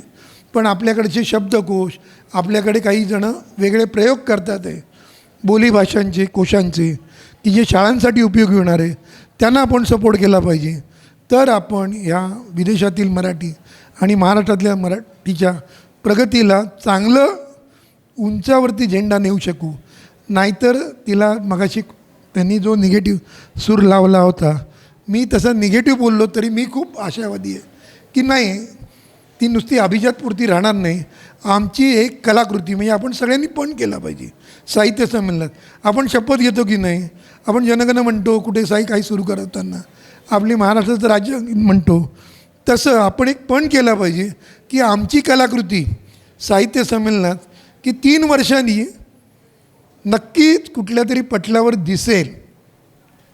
असं आपण जर पण केला नाही आणि त्याच्याबद्दलचा प्रवास नाही केला तर मग ती नुसतीच मिळालेली आहे, ग्रँट आलेली आहेत, पैसे आलेले आहेत, ते पैसे वाटले जातील, त्यातनं उत्सव घडेल, तिथपुरतीच मर्यादित जाईल. मी थोडंसं लांबलो आहे, पसरट बोललो आहे, कधी विदेशातील मराठीकडे गेलो आहे, कधी महाराष्ट्रात, पण मला एक कार्यकर्ते आहे ना त्यांनी, कारण माझा जसा विद्युत प्रवाह पोचवणं असतं ना की ती निर्मिती होते, नंतर ती पोचली नाही शेवटच्या ग्राहकापर्यंत, तो माझा रोल असल्यामुळे मी हे सगळं पोटतिडकीतनं बोललो आहे. मला असं वाटतं आता आपल्याला जे काही त्याला चांगलं भाषेचं स्वरूप प्राप्त झालेलं आहे, तर ते आपण त्याचा झेंडा डंका जगभर पोचवला नाही तर मग आपण करंटे आहोत. एवढं बोलून मी थांबतो. धन्यवाद. मी अपाम देशपांडे, मराठी विज्ञान परिषदेचा कार्यवाह आणि मराठी भाषा विज्ञानाच्या दृष्टीने सबल करण्याचं काम आणि मराठीतून विज्ञान पोचवण्याचं काम आम्ही गेली 60 वर्ष करतो आहोत. त्याच्यामध्ये जवळजवळ 52 वर्ष माझा सहभाग आहे. मला ह्या विदेशातील मराठीच्या संदर्भामध्ये 2-3 मुद्दे असे मांडायचे आहेत. एक म्हणजे असं की संस्कृतीच्या अंगाने मराठी भाषेबद्दलचं प्रेम हे विदेशामध्ये अधिक निर्माण झालं. आपण मराठी नाटक बघावं, मराठी माणसाचं गाणं ऐकावं, मराठी पुस्तकं वाचावीत आणि त्या दृष्टीने मराठी भाषा ही सबल झाली आहे. मला एक अशी भीती वाटते की आणखीन 50 वर्षांनी मराठी शिकण्यासाठी आपल्याला परदेशी जावं न लागो. एक भाग झाला. दुसरी गोष्ट अशी की परदेशामध्ये जे काही प्रयत्न मराठी भाषेच्या संदर्भामध्ये होत आहेत, 85 शाळा सुरू झाल्या आहेत किंवा अन्य काही आहे, आणि वेगळ्या वेगळ्या ठिकाणी आता अशी संमेलनं होत आहेत. अमेरिकेत जसे बृहन महाराष्ट्रातर्फे होत आहेत, ऑस्ट्रेलियामध्ये होत आहेत. ऑस्ट्रेलियातलं एक संमेलन मी अटेंड केलं आहे, अमेरिकेतली 2 केली आहेत. तेव्हा महाराष्ट्र शासनाने फेलोशिप देऊन 1-1 वर्षासाठी अमेरिकेमध्ये मराठीसाठी काय प्रयत्न होत आहेत हा एक प्रयत्न करावा. ऑस्ट्रेलियात काय होतं आहे, जर्मनीत काय होतं आहे, जपानमध्ये काय होतं आहे. जपानमध्ये तर एका माणसाने आपल्या घरापाशी शिवाजीचा पुतळा उभा केला आहे. तेव्हा त्या दृष्टीने तो एक प्रयत्न त्यांनी करायला पाहिजे. जाता जाता असं सांगतो, एक बातमी महिन्यापूर्वी अशी होती की मुंबईमध्ये एक कृपाशंकर म्हणून आमदार आहे, तर कृपाशंकर सिंग, तर त्यांनी काय सांगितलं की उत्तर प्रदेशामधली बहुसंख्य मुलं ही मुंबईमध्ये नोकरीला येतात आणि त्यांना मराठी येत नाही म्हणून नोकरी मिळण्यामध्ये अडचण होती. तर उत्तर प्रदेशमधल्या प्रत्येक शाळेमध्ये मराठी कंपल्सरी शिकवावी, म्हणजे इथं आल्यानंतर त्यांना चटकन नोकऱ्या मिळतील. परत तोच मुद्दा आहे की म्हणजे मराठी शिकण्यासाठी आपल्याला कानपूर, लखनौ, जौनपूर इथं जावं न लागो. हा दुसरा मुद्दा झाला. तिसरा मुद्दा असा की ज्याप्रमाणे परदेशामध्ये वेगळी एखादी भाषा शिकण्यासाठीची संधी आहे, तर त्याच्याऐवजी मराठी आम्हाला का शिकता येऊ नये आणि मग त्याचं क्रेडिट मिळावं आम्हाला. त्याच पद्धतीने आपल्या इथून इतर राज्यांमध्ये गेलेली जी माणसं आहेत त्यांनासुद्धा मराठी शिकून तिथल्या शाळामध्ये क्रेडिट मिळावं असा प्रयत्न महाराष्ट्र शासनाने केला पाहिजे. आणि त्याच्या अगेन्स्ट जी इतर प्रांतातली माणसं या इथं येतात आणि त्यांची भाषा शिकतात त्यांनासुद्धा शाळेमध्ये त्यांनी क्रेडिट द्यावं. म्हणजे हे आदानप्रदान झालं. आम्ही तुम्हाला कानडी शिकण्याबद्दल क्रेडिट देऊ असं म्हटलं तर कर्नाटक सरकार आपोआप मराठी शिकण्यासाठी तिकडे परवानगी देईल. हे आदानप्रदान आपण करत राहिलं पाहिजे. तेव्हा आणखीन एक गोष्ट अशी की आपल्या इथे साधारणपणे 60च्या पुढची जी माणसं आहेत त्यांच्या घरी त्यांना आवडणारी पुस्तकं त्याने विकत घेतलेली आहेत आणि प्रत्येकाच्या घरात 50-100 अशी पुस्तकं असतात. पुस्तकं विकत घेऊन ते किती वाचतात असा प्रश्न गांगलांसारखा मी विचारणार नाही, पण आहेत त्यांच्याकडे पुस्तकं. त्यांची मुलं काही त्या विषयामध्ये पुस्तकं वाचणारी नाहीत. तेव्हा अशा प्रकारची पुस्तकं एक तर जशी आपल्या ग्रामीण भागातल्या लायब्ररीजना द्यावीत, त्याच पद्धतीने ही पुस्तकं चांगल्या स्थितीत असली तर ही आपण परदेशालासुद्धा द्यावीत. म्हणजे परदेशामधल्या ज्या लायब्ररीज आहेत त्या आणि मग ती एका ठिकाणी कुठेतरी जमा करावीत शासनानेच अशी एखादी जागा देऊन वगैरे, आणि त्याच्यामधून परदेशाहून येणाऱ्या लोकांपर्यंत ही माहिती जर आपल्याला पोहोचवता आली तर जाताना ते त्या तिथं चक्कर मारतील, त्यांना पाहिजे ती पुस्तकं पाहतील, त्यांच्या बॅगेजमध्ये किती पुस्तकं जातील ते वजन काटा तिथं ठेवा आणि ते पाहतील. त्याप्रमाणे 2 पुस्तकं नेली, 5 पुस्तकं नेली, स्वतःच्या संग्रहासाठी नेली, लायब्ररीसाठी नेली, काही हरकत नाही. तेवढा प्रसार होईल मराठी पुस्तकाचा, पण त्या निमित्ताने मराठी भाषेचा प्रसार होईल. तेव्हा त्या दृष्टीने महाराष्ट्र शासनाने हे 3-4 प्रयोग जे मी आत्ता वर्णन केले ते करण्यासारखे आहेत. धन्यवाद.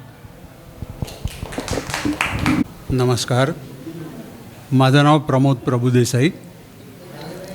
आत्ता भानुशाली मॅडम आणि सुधा शिंगलासपूरकरांनी अमेरिका, ऑस्ट्रेलिया आणि युरोपमधल्या महाराष्ट्र मंडळांबद्दल सांगितलं. मला स्वतःला आफ्रिका खंडात केनियामध्ये जायला मिळालं होतं आणि तिथे 1960च्या दशकात आप्पासाहेब पंत राजदूत होते. माझं नाव प्रमोद प्रभुदेसाई. तर आप्पासाहेब पंतांनी नैरोबीमध्ये एक प्लॉट घेतला सरकारकडून आणि तिथे महाराष्ट्र मंडळाचं एक इमारत बांधली. तिथे आज मितीला 6 फ्लॅट्स आहेत, एक नाट्यगृह आहे, खेळासाठी बॅडमिंटन कोर्ट आहे, टेबल टेनिस टेबल आहे वगैरे सगळं आहे. आणि मी जेव्हा 97 साली तिथे गेलो होतो त्यावेळेला तिथे 1200 मराठी कुटुंब होती. आजही नैरोबीमध्ये महाराष्ट्र मंडळात गणपती उत्सव साजरा होतो आणि त्याच्यासाठी माणूस स्वतः रजा काढून पेण होऊन शाडू मातोची मूर्ती घेऊन तिथे जातो. 10 दिवस व्यवस्थित कार्यक्रम होतात. अथर्वशीर्ष म्हटलं जातं, सहस्रावर्तनं होतात आणि तिथली लोकं नाटक सादर करतात. अन्नपूर्णा म्हणून जे पाकशास्त्राचं पुस्तक आहे त्या मंगला गोडबोल्यांची मुलगी वंदना कुरणे ही तिथे आहे. तीसुद्धा तिथे स्वयंपाक करून लोकांना खायला घालते. ती शिक्षिका आहे. आम्ही गेलो होतो तेव्हा 1 वर्ष तर 31 डिसेंबरला म्हणून कार्यक्रम केला होता. त्यावेळेला अक्षरशः 200-250 किलोचा स्वयंपाक करायला लागला होता. आजही तिथे महाराष्ट्र टाइम्स, लोकसत्ता ही वृत्तपत्र 3 दिवसांनी मिळतात आणि लोक वाचतात.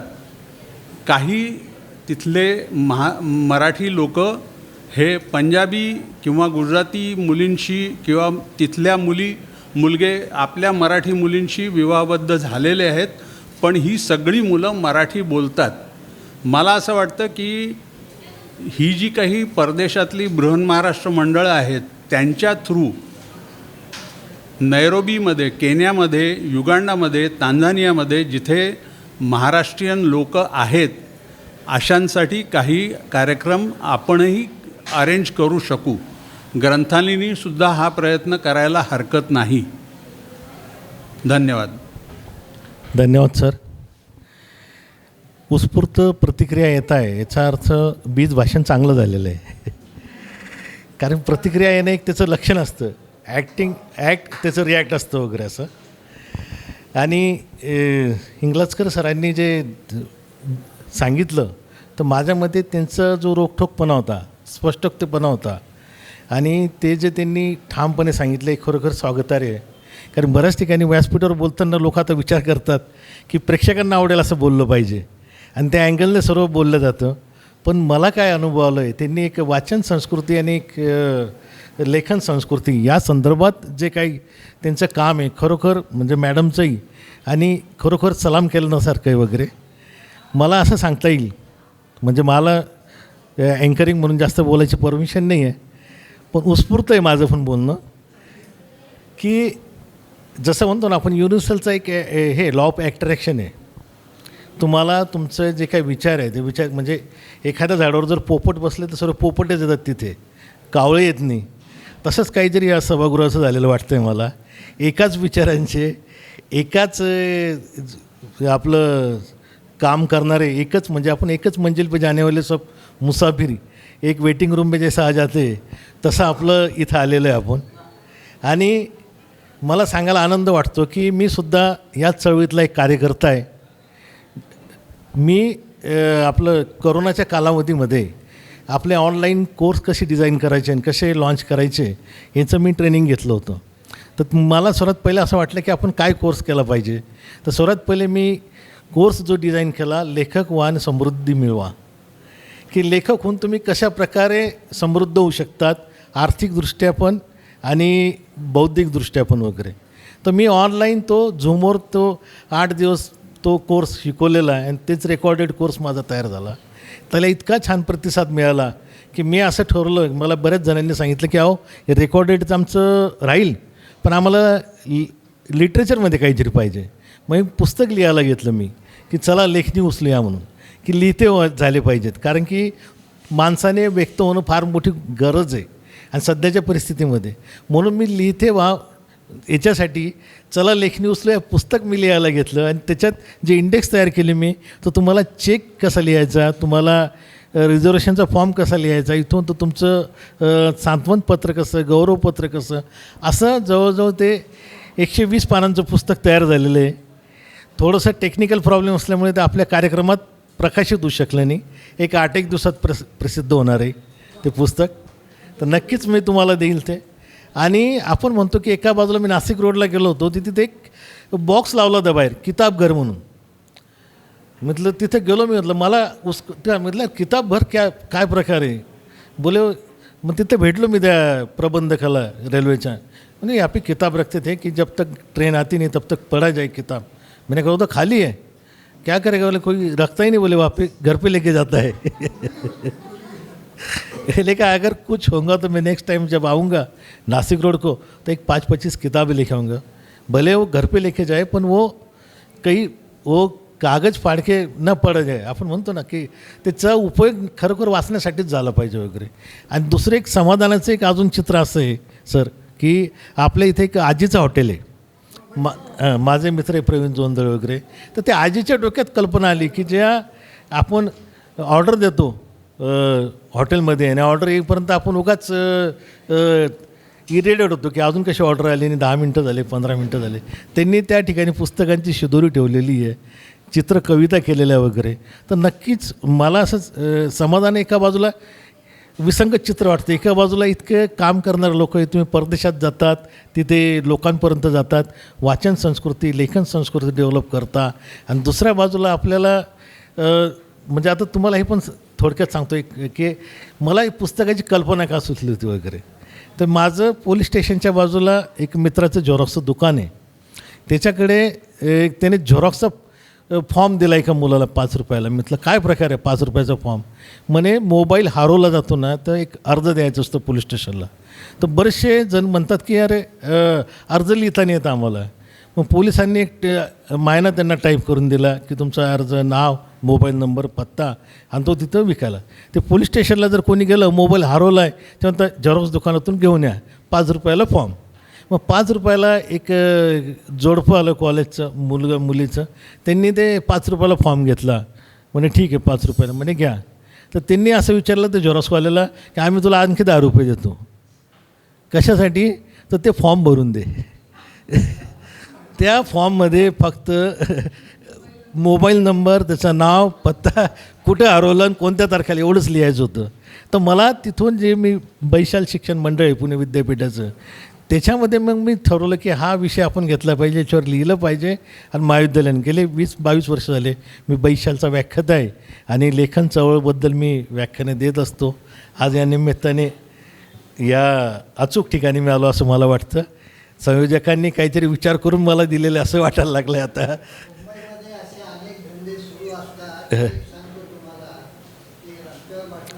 ग्रामीण साहित्यिक आहे पुंजाजी मालुसकर, म्हणजे एका मातीतून आलेलं आहे व्यक्तिमत्व आहे. मातीचा सुगंध त्यांच्या साहित्यामध्ये, त्यांच्या कादंबऱ्या आलेल्या आहेत. आणि आता जे काही चर्चा झाली, म्हणजे म्हणतो ना आपण, तुकारामांनीच म्हटलं होतं की विश्वची माझे घरं. खरोखर असं वाटायला लागलं मला की विश्वच आपलं घर आहे. आणि मराठी नुसतं आपण महाराष्ट्रामध्ये टाळं फोडून काही उपयोग नाही. तर सर्व जागतिक पातळीवर तुम्ही जे सांगितले प्रयोग, खरंच आपण भोंडल्याचे आपण इथं साजरं करत नाही, इथे गाणे म्हणत नाही, आणि ते जर तिकडे 7 समुद्राच्या पार जर होत असेल तर नक्कीच स्वागतार्ह आहे. तुमच्याही चळवळीला माझा सलाम. मालुसकर सरांना मी विनंती करतो की त्यांनी याविषयी आपलं मनोगत व्यक्त करावं. आजच्या या पहिल्या अखिल भारतीय मराठी भाषा आणि संस्कृती परिषदेचं आजचा या ठिकाणचा विषय आहे विदेशातील मराठी. आत्ताच 2 प्रमुख वक्त्यांनी अतिशय सुंदर पद्धतीने परदेशात ही मराठी भाषा कशी विकसित होत गेलेली आहे आणि आपल्या महाराष्ट्रातील मराठी भाषा याची सरासरी तुलनात्मक विश्लेषण केलेलं आहे. मी एक ग्रामीण भागातला साहित्यिक आहे, प्रोफेसर वगैरे काही नाही, त्यामुळं बोलण्याची पद्धत जशी माझी ग्रामीणच येणार आहे हे लक्षात घ्या. आणि आपण ज्या परदेशातल्या काही अनुभव सांगितले ते अनुभव आम्हा सर्वांना कोणाला नाहीच, परंतु एक मला त्याचा म्हणजे अभिमान वाटतो की ज्यावेळेस आपली मराठी भाषा म्हणजे आटकेपार पोहोचली होती, संपूर्ण भारतात मराठी भाषा आपली पोहोचली होती, तो मराठी भाषेचा एक प्रकारे सुवर्णकाळच होता असं आपण म्हणू. त्यावेळेस अनेक मराठी भाषिक परदेशात गेलेले आहेत. त्या ठिकाणी त्यांनी आपली बोलीभाषा, संस्कृती हे टिकवण्याचं काम केलं. आणि त्याच्यामुळे मला एक असं म्हणायचं आहे, मध्ये वक्त्याने सांगितलं की तिथल्या अधिवेशनाला 8,000 लोक जमा होतात, इथं आपण 500 लोक लवकर जमा होत नाही. परंतु मला या ठिकाणी एक मानसिकता आहे ती की परदेशामध्ये भारतातील जे जे लोक गेले असतील ते अल्पसंख्याक ठरले जातात. अल्पसंख्याक ज्यावेळेस ते ठरतात त्यावेळेस ते एकत्र एकोपात होणारच आहे, त्यांचा एकत्र यायलाच पाहिजे, एकमेकाची ओढ त्यांची निर्माण होत असते, ती पद्धत त्या ठिकाणी असायला पाहिजे. आणि त्याच्यामुळं ह्या मराठी भाषा त्या ठिकाणी विकसित होत गेलेल्या. आज ह्या महाराष्ट्रातील मराठी भाषेचा जर विचार केला आपण तर अनेक बोलीभाषा या महाराष्ट्रात आहे.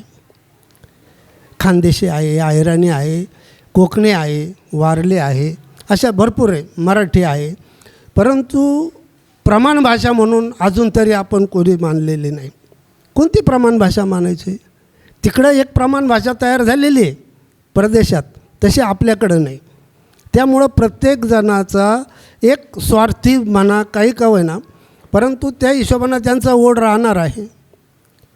मागे या बोलीभाषेतली पुस्तकं मुलांना शिकण्यासाठी भेटावी म्हणून शासनाने त्यावेळेस बोलीभाषेतली केली, परंतु ते पुस्तकं त्यावेळेस त्या भागापुरते चालणार, दुसरीकडे संपूर्ण महाराष्ट्रात कसे काय चालणार ते? कारण सर्वांना ती अहिराणी भाषा पाहिजेच असं नसतं. त्याच्यामुळं या भाषेचा जो विषय आहे ती आपली मराठी भाषा खरोखर त्याच्यामुळे थोडी मागं पडल्याचे जाणवत होतं. परंतु आता नुकतंच शासनाने मराठी भाषेला अभिजात भाषेचा दर्जा दिल्यामुळे एक मराठी भाषा आपली अधिक विकसित कशी होईल याकडे सगळीकडं लक्ष देण्याचं कार्य ह्या परिषदेने घेतलेलं आहे. मगाशी भानुशाली मॅडमने अतिशय सुंदर प्रकारे सांगितलं आहे का तिथं कशा प्रकारे एकत्र येतात. 85 शाळा एकत्र येतात, स्वतःहून ते मुलांनी डोनेशन द्यायचं राहतं, म्हणजे मुलांनी द्यायचे $150 आणि वर्षभर शिकायचं मराठी भाषा. आणि ज्यावेळेस आपण स्वतःहून पैसे खर्च करतो ना त्यावेळेस त्याच्याविषयी आपुलकी निर्माण राहणार आहे आणि आपण शिकावं, त्यातलं काय असेल ते हे प्रत्येकाला अनुभवता येतं. आणि महत्त्वाचा विषय असा येतो की ज्यावेळेस आमच्या भागातला किंवा एखादा खेड्यातला माणूस ज्यावेळेस मुंबईसारख्या ठिकाणी जातो आपल्या माणसाकडे त्यावेळेस आपुलकीचा परिणाम निर्माण होणारच आहे. तो इकडं दररोज गावामध्ये मारामाऱ्या करतील, वैरी म्हणून राहतील, परंतु ज्यावेळेस बंगलोर मुंबईकडे जातात त्यावेळेस तो आपोआप सहारा शोधतो एकमेकाचा, मित्रत्वाचं नातं जपायला लागतं. अशा परिस्थितीत आपली ही परदेशातसुद्धा मराठी भाषा विकसित झाली हे सर्वांनी सांगितलं. आणि महत्त्वाचा विषय म्हणजे आपण ग्रंथालीचा जो विषय काढला का पुस्तकं तिकडे 35 प्रकाशित केले तिकडच्या लेखकांचे, अतिशय स्तुत्य कार्यक्रम आहे. अरे महत्त्वाचा विषय म्हणजे की मी ग्रामीण भागातला साहित्याचा वारकरी आहे. आमचं ग्रामीण साहित्यसुद्धा असंच मागं पडत गेलं सर. ज्यावेळेस ग्रामीण भागामधून लेखक लिहित होते त्यांचं पुस्तक प्रकाशित करायला कोणी प्रकाशक भेटायचे नाही, कोणी भेटत नव्हते. कारण तिथून शहरात यायचं, एखादा समीक्षक बघायचा आणि जेव्हा समीक्षक त्या प्रकाशकाला सांगायचं अरे हे पुस्तक छान आहे प्रकाशित करा तेव्हा करतील. परंतु ग्रामीण भागातल्या शेतकऱ्याला मुळात आर्थिक परिस्थितीमुळे ते येणं शक्य नव्हतं. नेहमी समजणे अशा कितीतरी लेखकांनी त्यांच्या लेखण्या अक्षरशः बंद केल्या, लेखण्या बंद झाल्या कारण प्रकाशकाअभावी. कारण मराठी भाषा ही लेखकांनी समृद्ध केली. त्याचप्रकारे त्या मराठी लेखकांचं पुस्तकच जर प्रकाशित झालं नाही तर भाषा कशी लोकांपर्यंत पोहोचणार आहे. पूर्वी ज्ञानदेवांनी मराठीचं हे सर्व झालं, परंतु त्यांना किती त्रास झाला असेल याचा आपण या ठिकाणी विचार करू शकतो. मी त्यावेळेस कारण लेखण्या ज्यावेळेस केल्या माझं पहिलं पुस्तक 1996मध्ये निघालेले कोणासाठी, पहिलं पुस्तकाला साहित्य संस्कृती मंडळाने अनुदान देऊन पुरस्कार दिलेला आहे. त्यानंतर माझ्या 3 कादंबऱ्या झाल्या, 5 कथासंग्रह झाले आणि आता गेल्या वर्षी एक हे दान या भूमीची कादंबरी मोठी झाली. त्यानंतर एक ग्लोबल वॉर्मिंग म्हणून एक पुस्तक की जे 31 भागामध्ये ह्या विश्वाचं कसं ते होऊ राहिलेले प्रदूषण आणि पर्यावरण याच्यावर ते लिहिलेलं आहे. त्याला कारणीभूत काय काय आहे. आणि त्याचबरोबर एक काव्यसंग्रह पण आहे आणि नाशिक आकाशवाणीवर सुद्धा कार्यक्रम केलेले आहे. परंतु हे परदेशात आम्हालाही बी उत्सुकता आहे की आमचंही नाव, आमचे पुस्तकं सगळ्या महाराष्ट्रात सोडून सगळीकडं जावं, परंतु नाही जातो. 100-150 पुस्तकं फार केलं तर मोठ्या मुश्किलीने आमच्याकडून 2 वर्षामध्ये विक्री होतात. 1000 याची म्हणजे आवृत्तीसुद्धा लवकर विक्री होत नाही. हा एक महत्त्वाचा विषय आहे. आणि जे विक्री होतात ना सर, तुम्ही म्हणे कोटीच्या कोटी उडाणे, ते जातात कुठं? वाचनालयात. वाचनालय फुल झालेले आहेत, परंतु वाचकाअभावी ते ओस पडले ना. कोणत्या वाचनालयात तुम्हाला गर्दी दिसेल? पुस्तकं कपाटं फुल आहे, सर्व काही फुल आहे. कारण ते सुद्धा ग्रँड येते सरकारकडून, म्हणून ते बी वाचनालय फुल चाललेले आहेत. म्हणजे अशा परिस्थितीमध्ये या आपल्या मराठी भाषेच्या पुस्तकांची म्हणजे परिस्थिती आज आहे. मध्यंतरात एक पुस्तकांचं गाव म्हणून शासनाने समृद्ध करायचं ठरवलं. त्याला कितपत यश आलं त्याच्यानंतर त्याच्याकडे आता दुर्लक्ष होत गेलं. म्हणजे आरंभशूर हे आपला मराठी बाणाचे एक प्रकारे तो आहेच. अनेक सण उत्सव आपण साजरे करत असतो, परंतु ते आरंभी असे कायमस्वरूपी त्यातून समाजाला देण्यासारखं नवीन काय याचा विषय कोणी हाताळत नाही. आणि त्यामुळं हे तुम्ही जे बोलले की असा प्रसंग न येऊ की आपल्याला प्रमाण भाषा मानण्यासाठी परदेशातल्या मराठी भाषिकाचं घ्यावं लागेल सहाय्य म्हणून. त्याचबरोबर आपण अतिशय सुंदर प्रकारे ते केलेलं आहे, म्हणजे माहिती दिलेली आहे, त्याबद्दल खरोखर आपलं अभिनंदन. कारण आम्हालाही असं वाटतं की तुमच्याबरोबर आम्हीसुद्धा परदेशात वाऱ्या करून आलो असं वाटायला काही हरकत नाही. कारण तो अतिशय सुंदर रीतीने सादरीकरण झालं तुमचं आणि ते मला आवडलं. त्यामुळं त्याचबरोबर देशपांडे साहेबांनीसुद्धा 2-3 सूचना केल्या. प्रभू देसाई यांनीसुद्धा आफ्रिकेबद्दल थोडक्यात माहिती दिली, ते खूप चांगलं छान झालं. आता या ठिकाणी त्याबद्दल मी सर्वांचे खरोखर मला ऐकायला भेटलं, आभार मानतो मी या ठिकाणी. विषय आहे विदेशातील मराठी. मी आता दुसऱ्या चर्चासत्रात होतो तिथे पण हा अनुभव सांगितला आणि मला तो इथे परत सांगायचा आहे. माझी पुतणी आणि माझी भाची दोघी अमेरिकेत आहेत. एक ईस्ट कोस्टला आहे, एक वेस्ट कोस्टला आहे. एक न्यूयॉर्कमध्ये अत्यंत उच्चभ्रू वस्तीत राहते आणि तिच्या 2 मुली आहेत. एक 5 वर्षाची मुलगी आहे आणि एक आत्ताच वर्षाची झालेली आहे, 1.5 वर्षाची असेल. त्या मराठी कुटुंब आहे. अत्यंत व्यवस्थित दोघीजणी घरात मराठी बोलतात, अत्यंत व्यवस्थित बोलतात आणि अत्यंत चांगलं अमेरिकन इंग्लिश बोलतात. म्हणजे ठरवलं तर ते होऊ शकतं. आपण संस्था म्हणतो म्हणजे कुटुंब संस्था पण त्याचाच भाग आहे. तर कुटुंब संस्थेमध्ये जर हे ठरवलं तर ते हे होऊ शकतं. आपल्या भारतात पण तसं कदाचित होत नसेल. आणि माझी भाची जी आहे ती लॉस एंजलिसला आहे आणि तिथेसुद्धा तिचा एक मुलगा आणि एक मुलगी, दोघं असेच लहान आहेत. एक थोडी मोठी आहे, मुलगी मोठी आहे आणि मुलगा टॉडलरच आहे. तर ते सुद्धा आमच्याशी पण बोलताना अत्यंत व्यवस्थित मराठी बोलतात. तर हा एक अनुभव मला तुम्हाला शेअर करायचा. दुसरा त्याच्याबद्दल जास्त मी आता बोलत नाही कारण बराच वेळ झाला चालू आहे. थँक्यू. हे छानपैकी चर्चासत्र आटोपलेलं आहे आणि या ठिकाणी आपण जे बघितलं की विषय जरी मॅडमने सांगितला संदिग्ध होता तरी मला असं वाटतं की तो विषय पूर्णपणे कवर झालेला आहे. कारण की सर्व अंगाने त्यावर आपण इथे चर्चा केलेली आहे. म्हणजे तुमच्या ग्रामीणेच्यापासून तो जागतिक लेखन चळवळ, पुस्तक चळवळ, मॅडमने घेतलेले अधिवेशन आणि सरांनी सांगितलेले अनुभव खरोखरच चांगले आहे. आणि एक सर्वात महत्त्वाचं की एका लेक्चरमध्ये हे आता विदेशातल्या साहित्य संमेलनात जायचे स्वप्न बघायला लागलेत. तर मला असं वाटतं की स्वप्न देणंसुद्धा एक तुम्ही स्वप्न दिलेले आहेत आणि ते स्वप्न बाळगणे जे ती मोठी आपण म्हणतो ना, स्वप्न नेहमी मोठीच बघितली पाहिजे.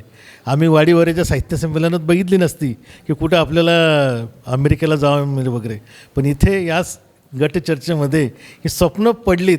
ही पण एक मला असं वाटते यश म्हणावं या गटचर्चेचं.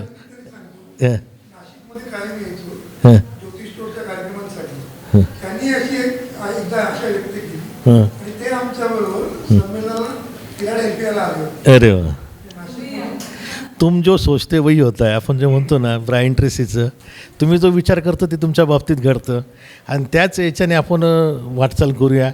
मला असं वाटतं या गटचर्चेचं फलित आहे की कुठेतरी तुमचं स्वप्न पडायला लागलीत. स्वप्न म्हणजे APJ अब्दुल कलाम म्हणतो स्वप्न ती नाहीत की जे तुम्ही झोपल्यावर पडतात, स्वप्न ती की जे तुम्हाला झोपू देत नाहीत.